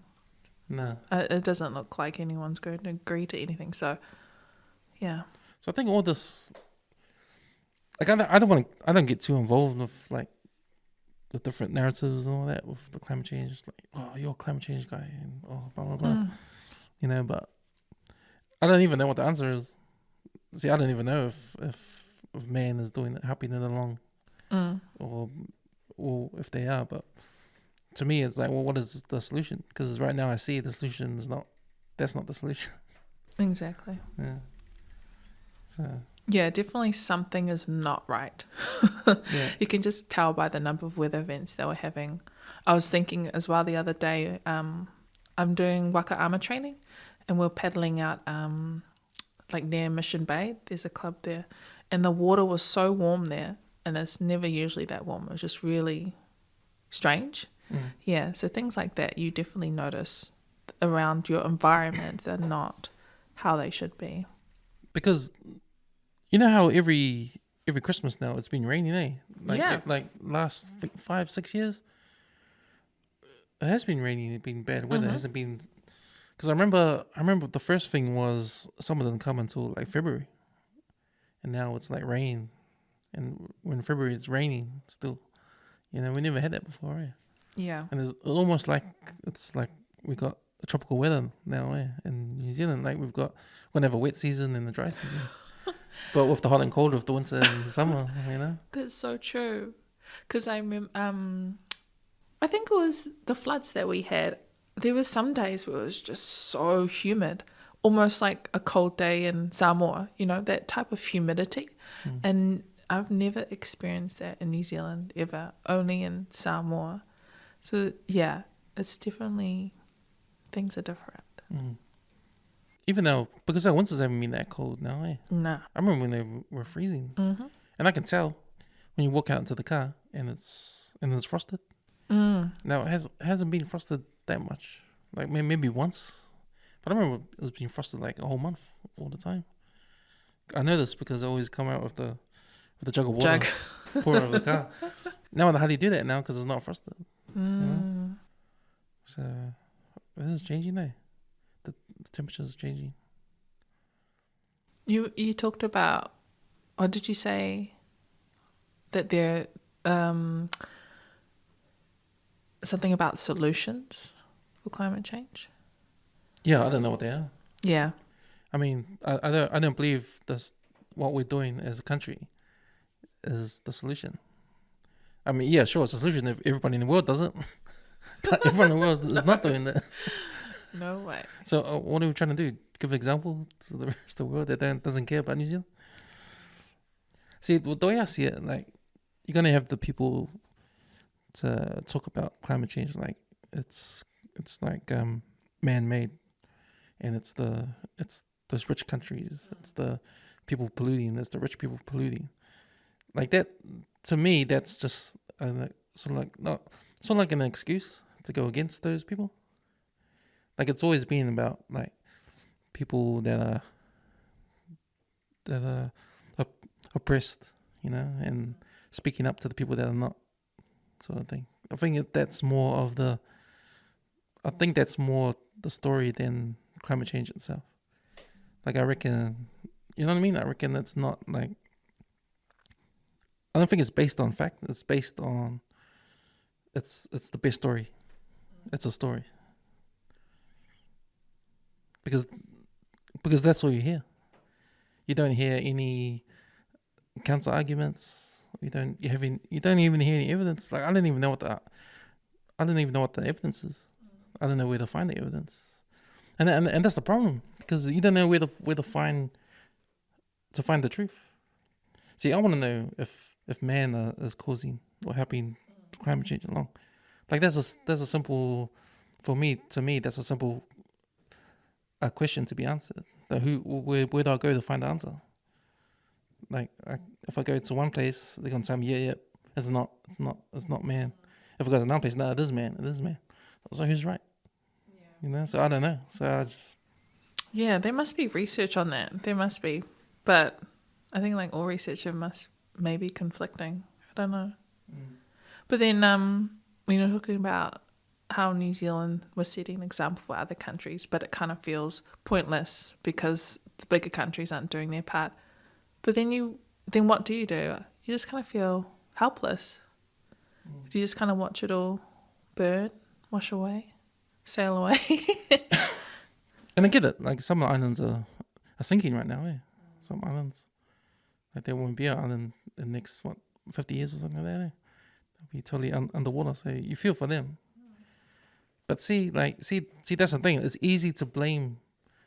I think it's easy to blame someone with all the money, all the power, than to say, oh, that's just the earth. It's just Mother Nature doing its thing. Like I've heard, like the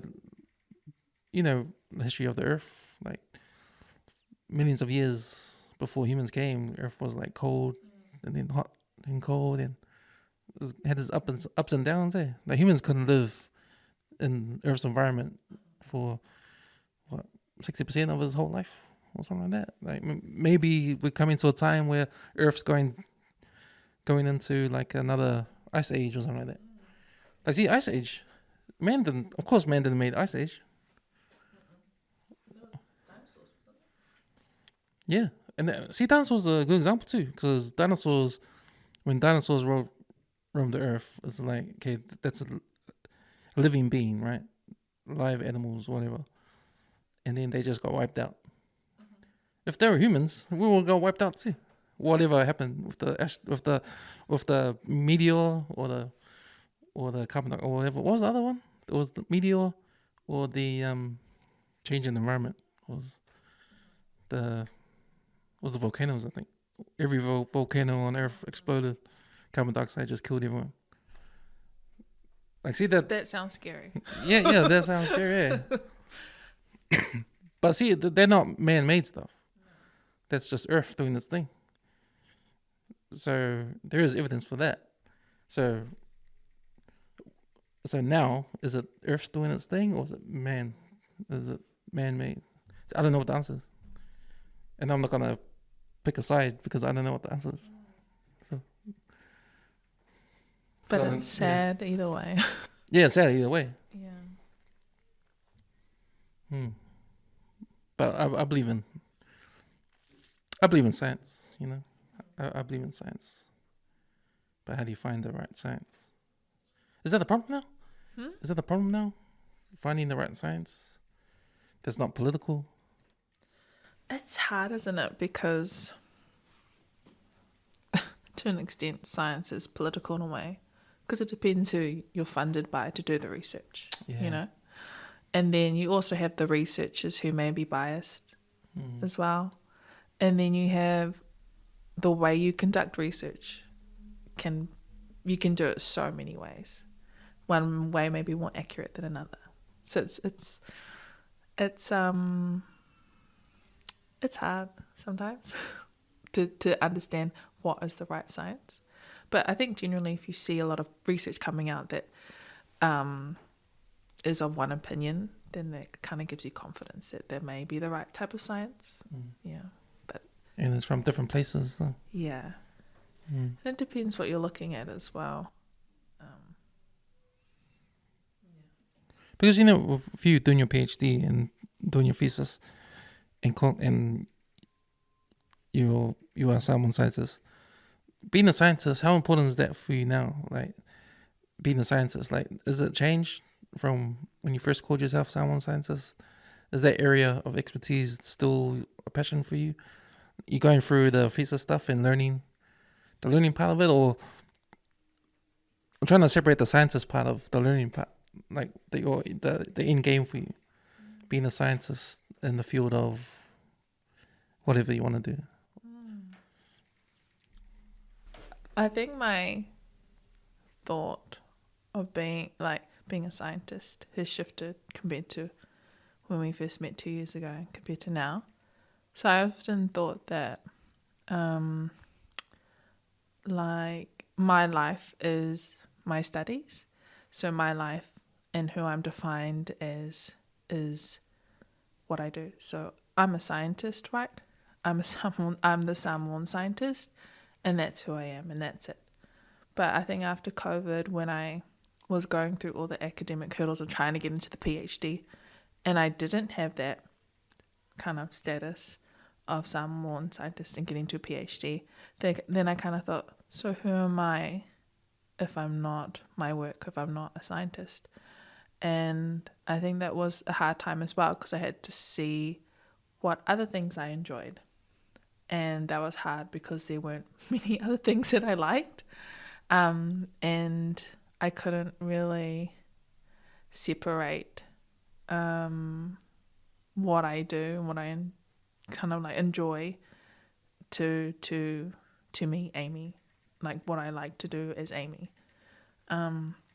So I feel like now I see Samoan Scientist as more like a 9 to 5, my work life, and my studies is like my work. But outside of that, I'm someone who likes to like spend time with my animals, like be with my horse, be with my dogs, try and find creative things. I think recently I've noticed that I'm a really creative person in terms of like music, and it's always been in the back of my head recently and I just can't get away from it. I think it started from in high school, like playing violin. So I'm trying to more engage that side of myself like Amy, and then have my Samoan Scientist like my work and my career. That's my career, but not who I am. So yeah, I think that was a hard lesson to learn because I liked having Samoan Scientist as Amy, but in reality, when I don't know if I, like for example, you are not able to get a job as a scientist, then that's quite hard to understand who you are if you've kind of been thinking in that way, like I'm a scientist and that's who I am. Is there a pathway for, say, for you to go on as a scientist on your own accord sort of thing, like your own sort of doing your own research on things and helping, or would you help the university? Would you work for the university? No, I would not work for the university. But there are that's the thing, like even other research institutes that are partly owned by government. So it's quite hard to do things solely on your own unless I'm thinking of things like Rocket Lab, things like that. But there's not really any that I know of, researchers or lab spaces like that. But I would mostly want to work for like an industry or they call them Crown Research Institutes, so research centres that are funded by the government. I've come to love like learning about stuff. Like probably when I started doing the podcast, or when I started listening to podcasts, that's probably 8 years ago, 9 years ago, and it's something that I never enjoyed at school. When in school I didn't like science. Science was my worst kind of subject. I think because I didn't understand it, or my mind was on other things, or I don't know what it was. But something that now, like, I love it. I love learning about stuff, especially science. But with your with the kids these days, I know you talk to school kids and that. Like, is there like a need for these kids to want to learn more? Because when I think about when I was growing up at school, I think it's different. It was different back then because there was no brown face to look up to. There was no I think if I was a kid and you came to my class and you were talking, like you being a brown face and me, like, wow, that's something I could learn. Like, some that I could look up to, and like you probably had that. Heaps of kids, like a lot of kids that they look up to you, and probably want to be something that they probably never thought they would be, unless if they never saw you or something like that. Yeah. Like I think it's important that our people like are in all these higher spaces, or all these spaces where young kids can look up to us, and for you to like to build that pathway. Yeah. But have you how much of that have you seen with our kids, like wanting to be a scientist in the future, wanting to learn more? I was just thinking that COVID has really disrupted a lot of things, and I think students have different priorities now. Like, we need to work now because we need to provide for our parents and our families because of COVID. And so I have heard that there, are some students who are thinking about science, especially Pacifica, but it's harder now. It's harder to get students into university where they're going to study for 3 years and be in debt, But before COVID, definitely there were a lot of students who were really interested in the science and were surprised about the type of work that they could do in science, and also surprised that, Pacifica can go into science. And I found that was really encouraging because that's what I wanted to do. I wanted to be that person that I didn't have when I was younger. Because like you said, if I saw someone who came to talk in my high school science class when I was, who looked like me, then I felt like, oh, cool. If they could do it, then I could do it. Especially this age, because with social media. Because I think that's the good thing about you. Because you use your social media. You use your platform to promote yourself and your passion being a scientist and, all that kind of stuff. It's good. It's good.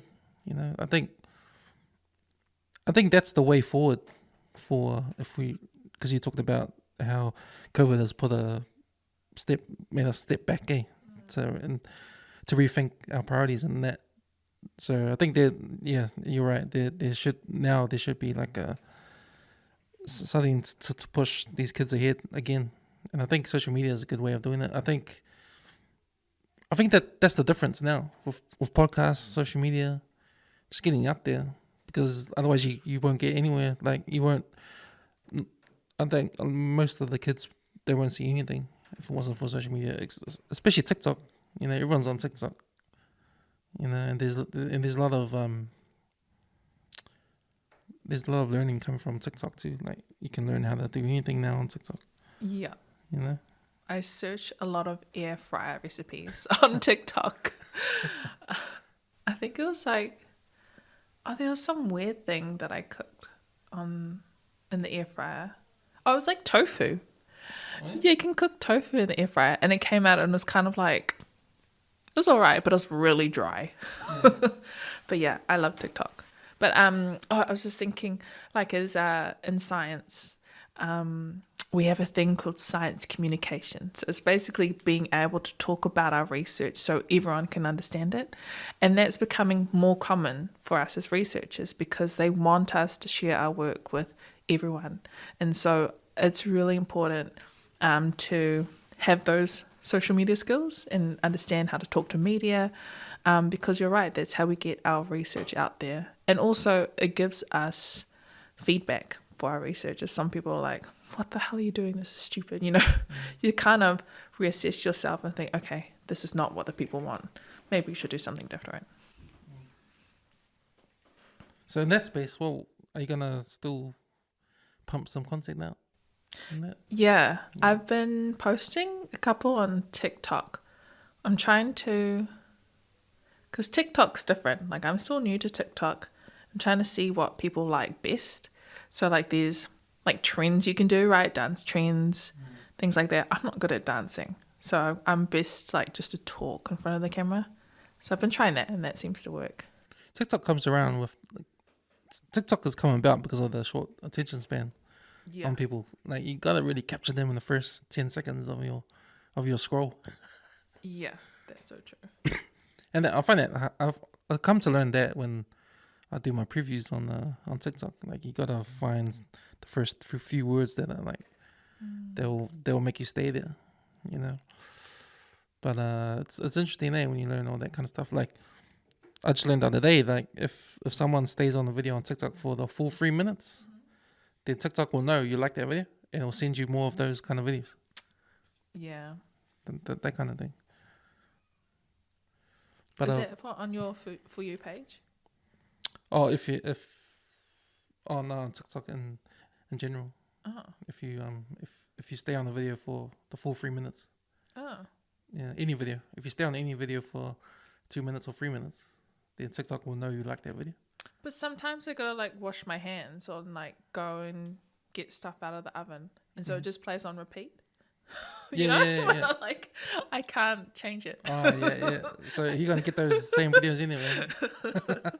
I hate when that happens. Maybe it scans your finger. I don't know. Probably do because it's from China. Yeah. I mean, yeah, I do like TikTok, but you're so right with attention span. Like, I now kind of want that immediate, like, if it's, I quite like funny TikToks, so I want that immediate laugh or like funny content, like to get it in that first 3 seconds. Yeah, so right. So if you writing your thesis, like, what kind of language are you using? Because that's like real technical. It's boring. It can get real technical, eh?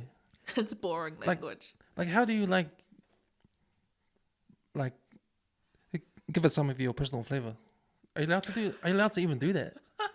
Like, make it, because man, if it's like 13,000 words and another 15,000 more coming up, like, man, I don't know, like, because for me, because I stopped reading books a couple of years ago because I started listening to my books now, but I read a lot of non-fiction, and I think there's one or two that got real technical and I just got bored and just closed them straight away. But there's a lot of these non-fiction books that are telling a story, and and that's pretty cool. So how are you writing? How are you writing this thesis of yours, and is that a challenge in itself to put your thoughts on paper and putting them in sentences where it's like expertly articulated? And because I find when I write that I write better than I talk. Oh, good. Yeah, that's a good skill. Yeah, because I can't. Because I've noticed that when I write, because I'm actually thinking about what I'm writing, and I can go back and do it again, and I think it's a good exercise to think. And I think I've been writing more stuff about sports and that, and movies and stuff. But that's a good way of thinking. Thinking about the topic and trying to get your point across. In so many words. But how are you going through that sort of process? I find writing really hard, really difficult, especially in like academia. So for a thesis, mine's like really kind of like a science thesis. And so they want us to write it in a way that's detailed, but also clear. And when I write, I guess some of the standard things apply when you write an essay. Like when you write a paragraph, you're only going to talk about one topic. But for us, they want us to talk about one topic, explain it a bit more, give some examples, and then compare those examples. So in science, especially for PhDs, they really want us to compare different studies and say, oh, this study was really good because, for example, it showed that taro is beneficial for people who have diabetes. But this other paper about taro was done on animals and there was no human studies done. So you kind of have to compare those papers and write about them in the thesis all the way through my thesis. And I think it's hard because I feel like I thought as a writer or as a researcher, you just read all the research has been done and then you write it down. But that's not the case. You have to really read the research that's been done, compare it, write it out, kind of refer back to the research, write it out again, edit it, and then send it to your supervisors for them to read over. And so for me, that process has been really difficult. You mean in sections, and they just read section by section as you go along? For my supervisors, they would want to read like a section. So a section could be two pages. It could be 4 pages. But other supervisors, sometimes they just want to read it all together. But yeah, and having to learn that this year is difficult, but I'm still kind of going through that and developing my writing. Yeah. In terms of like putting your personal touch in it, can you like from a joke here and there or a reference, like sort of like I don't know, because I try to do that with my writing. Like I try to throw in references. I know it's not academic writing, but it's my opinion on sport. Yeah. On sport, so I try to tell a story, like an experience I had in the past when I was young, and I relate that to what I'm talking about with a game or something like that, or if I'm talking about like a game like a game of basketball and a team loses, like I would throw in a reference to compare that loss to like a movie where someone lost in a movie, and I'll throw that in as well. So I'm trying to put my personal touch in it, so it's not boring.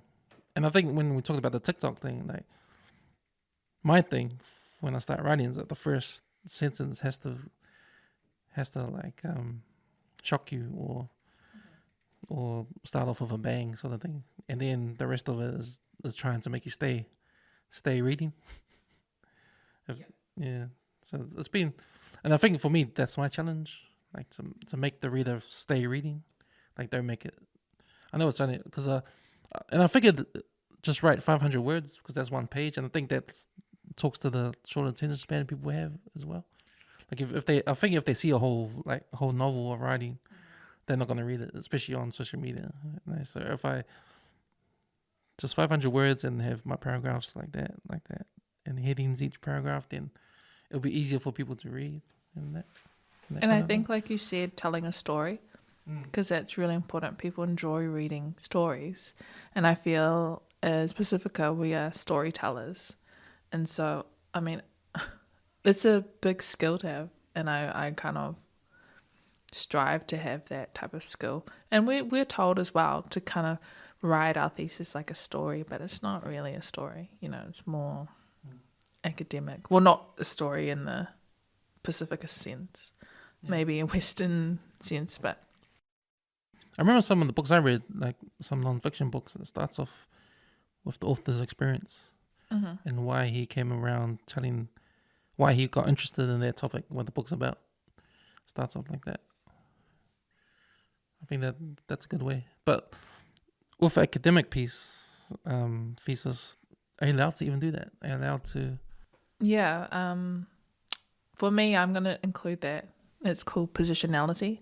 So it's you write about kind of your experiences and how you see the world, kind of how your ethnicity, your gender comes into the research, because as researchers, we're always going to be biased to whatever we do, but it's really important to acknowledge those biases. Right. So I wanted to put that in the beginning, and I feel like it gives the reader more understanding of where I'm coming from and who I am as a researcher. So yeah, I feel like that's really important to include. But not all theses, right, have that. It's just really up to the person. Mm. Yeah. Cool. So how often do you do your writing? Your 500? oh man, I've got all these like half written stuff. I can't finish them, man. I'm sort of like if you go to our website www.westwestnet.com, like you only see one author writing everything, right? They're waiting for me to first time, but I'm still writing. Like I've got about 10 half written articles, and that's my problem. I can't finish it because because I think the last article I wrote, like, because I get really excited when I'm writing, and then when I'm nearly done, I get lost.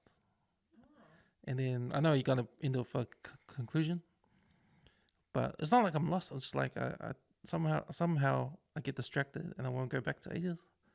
And then by that time, it's like my energy is lost, my feng shui is lost on the whole article, and so I'm just stuck. So I just leave it there, And I've got 10 of those just left there, But I think and then time goes by and it's irrelevant. That story is irrelevant. So I got to figure of stories that won't be irrelevant with the times. But I'm trying to, like, I know the feeling I get when I'm writing. I get this adrenaline rush, and it's real cool. It makes me write more and more. But then, somehow I just stop. I think it's writer's block. Do you hear that? Yeah, I was thinking. I've read a lot about like procrastination because I procrastinate a lot, and kind of like writer's block. And then I tried this I think it was more advice, but they said when you come to a hard bit of writing, or if you have writer's block, it's best to push through, because every time you get to a hard point and you leave it, you're going to have all these things that are half done. Oh, see, that's exactly what I'm doing. And so, like, in terms of a thesis, they said, you need to have it done because you need to hand it in. So they said whenever that happens, just push through as much as you can. So you could time yourself and say, okay, I've had writer's block, but I'm going to try 10 more minutes. And in that 10 minutes, I want to try and just write anything.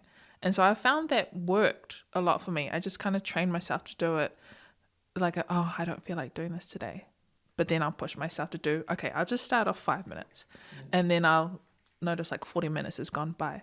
So I find, just try and push through, even if it's for like 5 minutes or 10 minutes.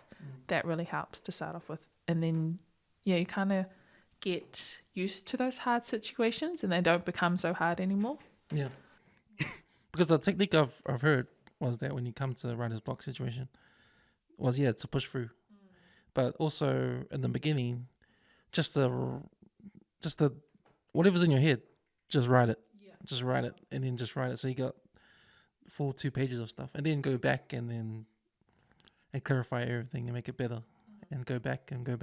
But then I remember when I posted something on Facebook, just the opinion I had on the game, and then I posted it up. Then 2 days later, I had a different sort of. I realized I missed out something. I missed out some points that people would come at me on, but I figured it out myself. So then I thought maybe I should wait 2 weeks or wait a couple of days just to get some more thoughts in, so I go back and change it, But did you change it? No, because I already posted it. Yeah. Yeah. But I feel like that's going to be with anything, right? You're always going to get that constant feedback or people not agreeing with you, or like if you have additional points that you want to make. But I think with sports is different, because I think if you cover all if you cover all angles of your opinion, then people can understand where you're coming from that way. Like if you don't, then people will say, "Yeah, but he was a useless player anyway." Yeah. Like blah blah blah. And like, oh yeah, sorry, I didn't think about that. But there was times when that happened 2 days later, I realized, oh shit, I should have put that in. Like I didn't realize that at the time. So now I'm gonna wait. Like if I think I got a piece, when I think I got a piece finished, I'll probably leave it for 2 days, and in case something else comes up, then I can add it in or take something out. Because I was just thinking, nothing's ever perfect, or kind of like you're always gonna have new ideas added to it. So you could, 2 days could be the maximum. Yeah. 2 days maximum. Yeah. Because 2 days was, it took 2 days for me to realize something was wrong with my thing. So I won't do that again. I'll try wait for 2 days until I puzzle it out. But me, like, man, I love sports, and I love reading the New Zealand Herald, the sports section. But those writers, man, they're so boring, Like I find, it's.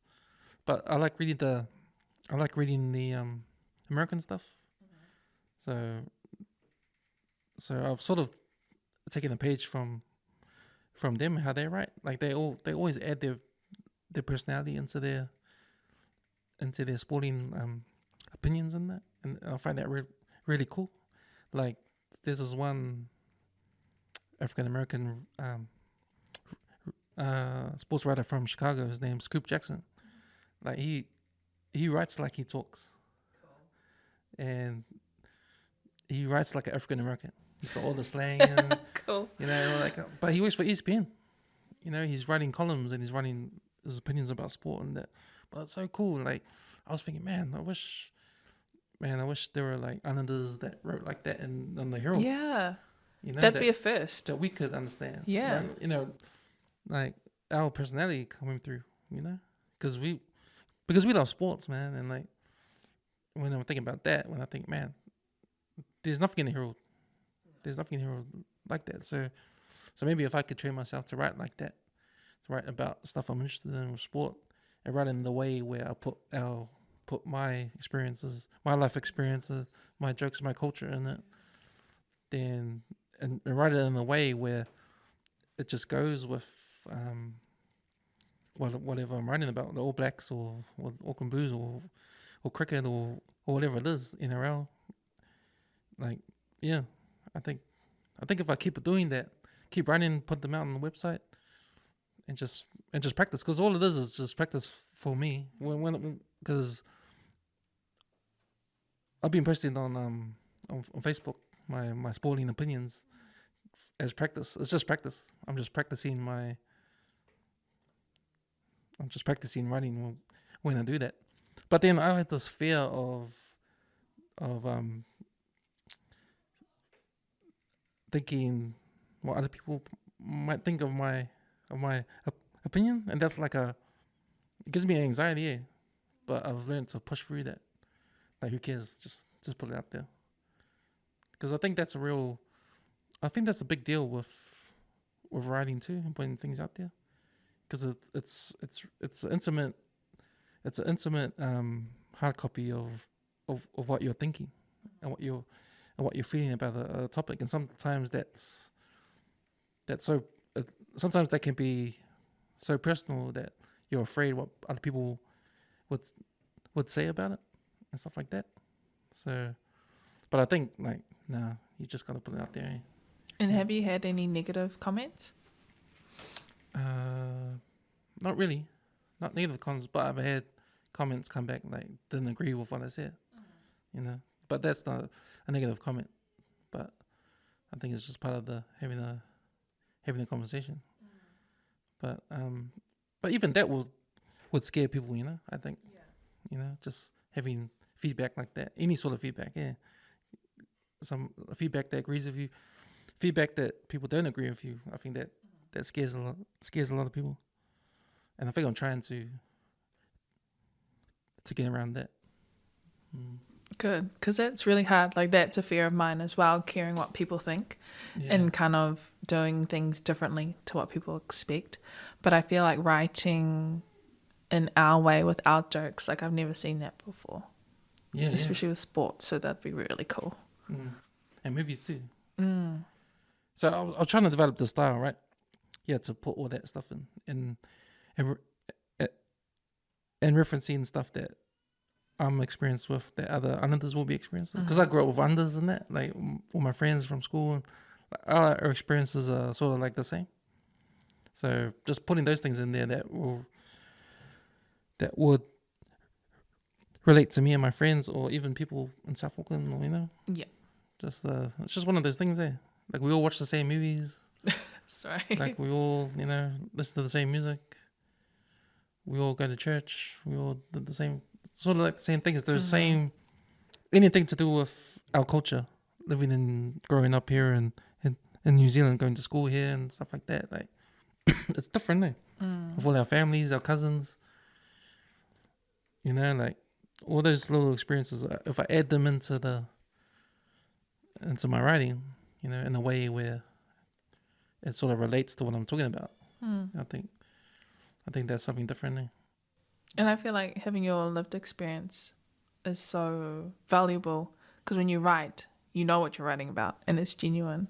Yeah. And other people will be able to relate to that as well. They're like, oh, this guy, you know, he's Islander. Like, yeah, you're right. And that's another thing why it works for me when I write about that stuff, because it is real. It's real stuff, and it's easy to write that real stuff. Like if it's not real, it's hard to write sometimes. If you don't know it, then it's hard to write it. But if you do know it with your heart, then you can just write it easy. And I think that's what makes people scared to write there, because you're putting that out there. Yeah. But I think it's part of life, because I read I finished reading Stephen A. Smith's book, his biography. If you don't know Stephen A. Smith, he's a broadcaster in ESPN. And he just brought out his autobiography, and he talked about all the personal stuff when he was a kid and growing up, the abuse from his father and that kind of stuff. Like, these are real stuff. Hard to talk about stuff, but because he's older, you know, that's in his past, it's part of his history. He's like, whatever now. Yeah, whatever. You can talk about it, you know. But I think it's hard for people to write about that kind of stuff because it's hurtful and it's hard.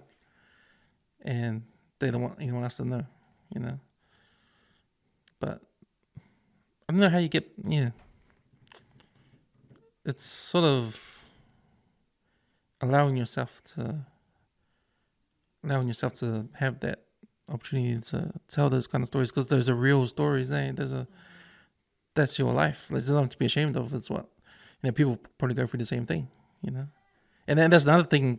There's another thing too. Like, if I think that I'm worried about what other people think, then I should know that people probably got the same problems or worse problems, you know? And you have to think that no one's perfect. Yeah. And it's sharing your stories to help others as well. Yeah, like that's like sometimes I feel if I don't want to share a story or maybe vulnerable, but I feel like, but someone else might be going through the same thing. And if I could share my experience, then maybe that could help them, so their journey won't be as difficult. Because I know you talked about it last time you came, like with how you've got two families, and that. I mean, was that even hard to talk about? Like your history? I don't like, yes and no, because I from ever since I can remember, I've always known my Samoan family. And so they live here in Auckland. And then I was just raised by my New Zealand family, which I was adopted into at birth. So I've always kind of known of my Samoan family, but don't have a close relationship with them. But I mean, you know, if I wanted to go to like their birthday or something, they would be more than happy to have me, and vice versa, but not like a ongoing relationship with them. But it wasn't hard to tell that story because you told it a few times. Yeah, I think, yeah, because I feel like, I don't know, I just felt like that's what it was. And I think because my mum being so honest with me when I was younger, she was just kind of like, you're adopted. I was like, I'm adopted. Yeah. Cool. That's what it is. Yeah, it is what it is. Yeah, I wasn't brought up like that. Like my mom, she's she's real private there, real private person. So when it comes to family stuff, you got to keep it in the family. She's that kind of thing. So I don't know if me hard to talk about stuff is from that. I think just being private in that. Because my mum, she is a private person, but I see the benefits in telling your vulnerable stories, the vulnerability stuff, Because when I think of Stephen A. Smith, how he talked about all this stuff when he was young, when he went through, man, I'll never, if anything like that happened, like bad, never talk about that kind of stuff. But I guess if you're in a position where it's okay. Yeah, and you yourself feel comfortable. Because, you also have to have your own boundaries as well. If you don't feel comfortable sharing those stories, then don't. Yeah. Yeah, just make sure it's good enough for my referencing and that.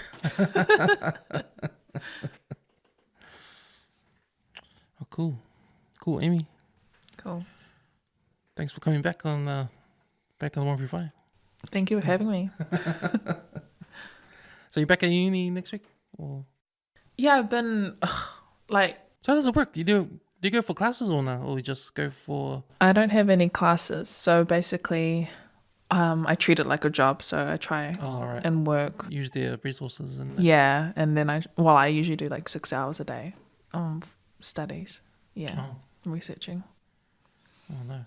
And then I'll have meetings with supervisors monthly, and then sometimes when we have participants come into the clinic, then I'll go into the university for like half a day. Oh, right. But there's no classes for me. Right.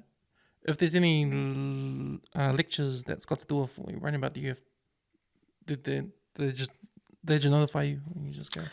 I mean, I would love to do that lecturing, but there haven't been any papers in relation to my topic, but maybe some in the future. Right. Sweet. Okay. Enjoy your weekend and good luck for the be safe for the hurricane. On this hurricane when the hurricane gets here. I'll be sure to lock everything down. Yeah. Thank you.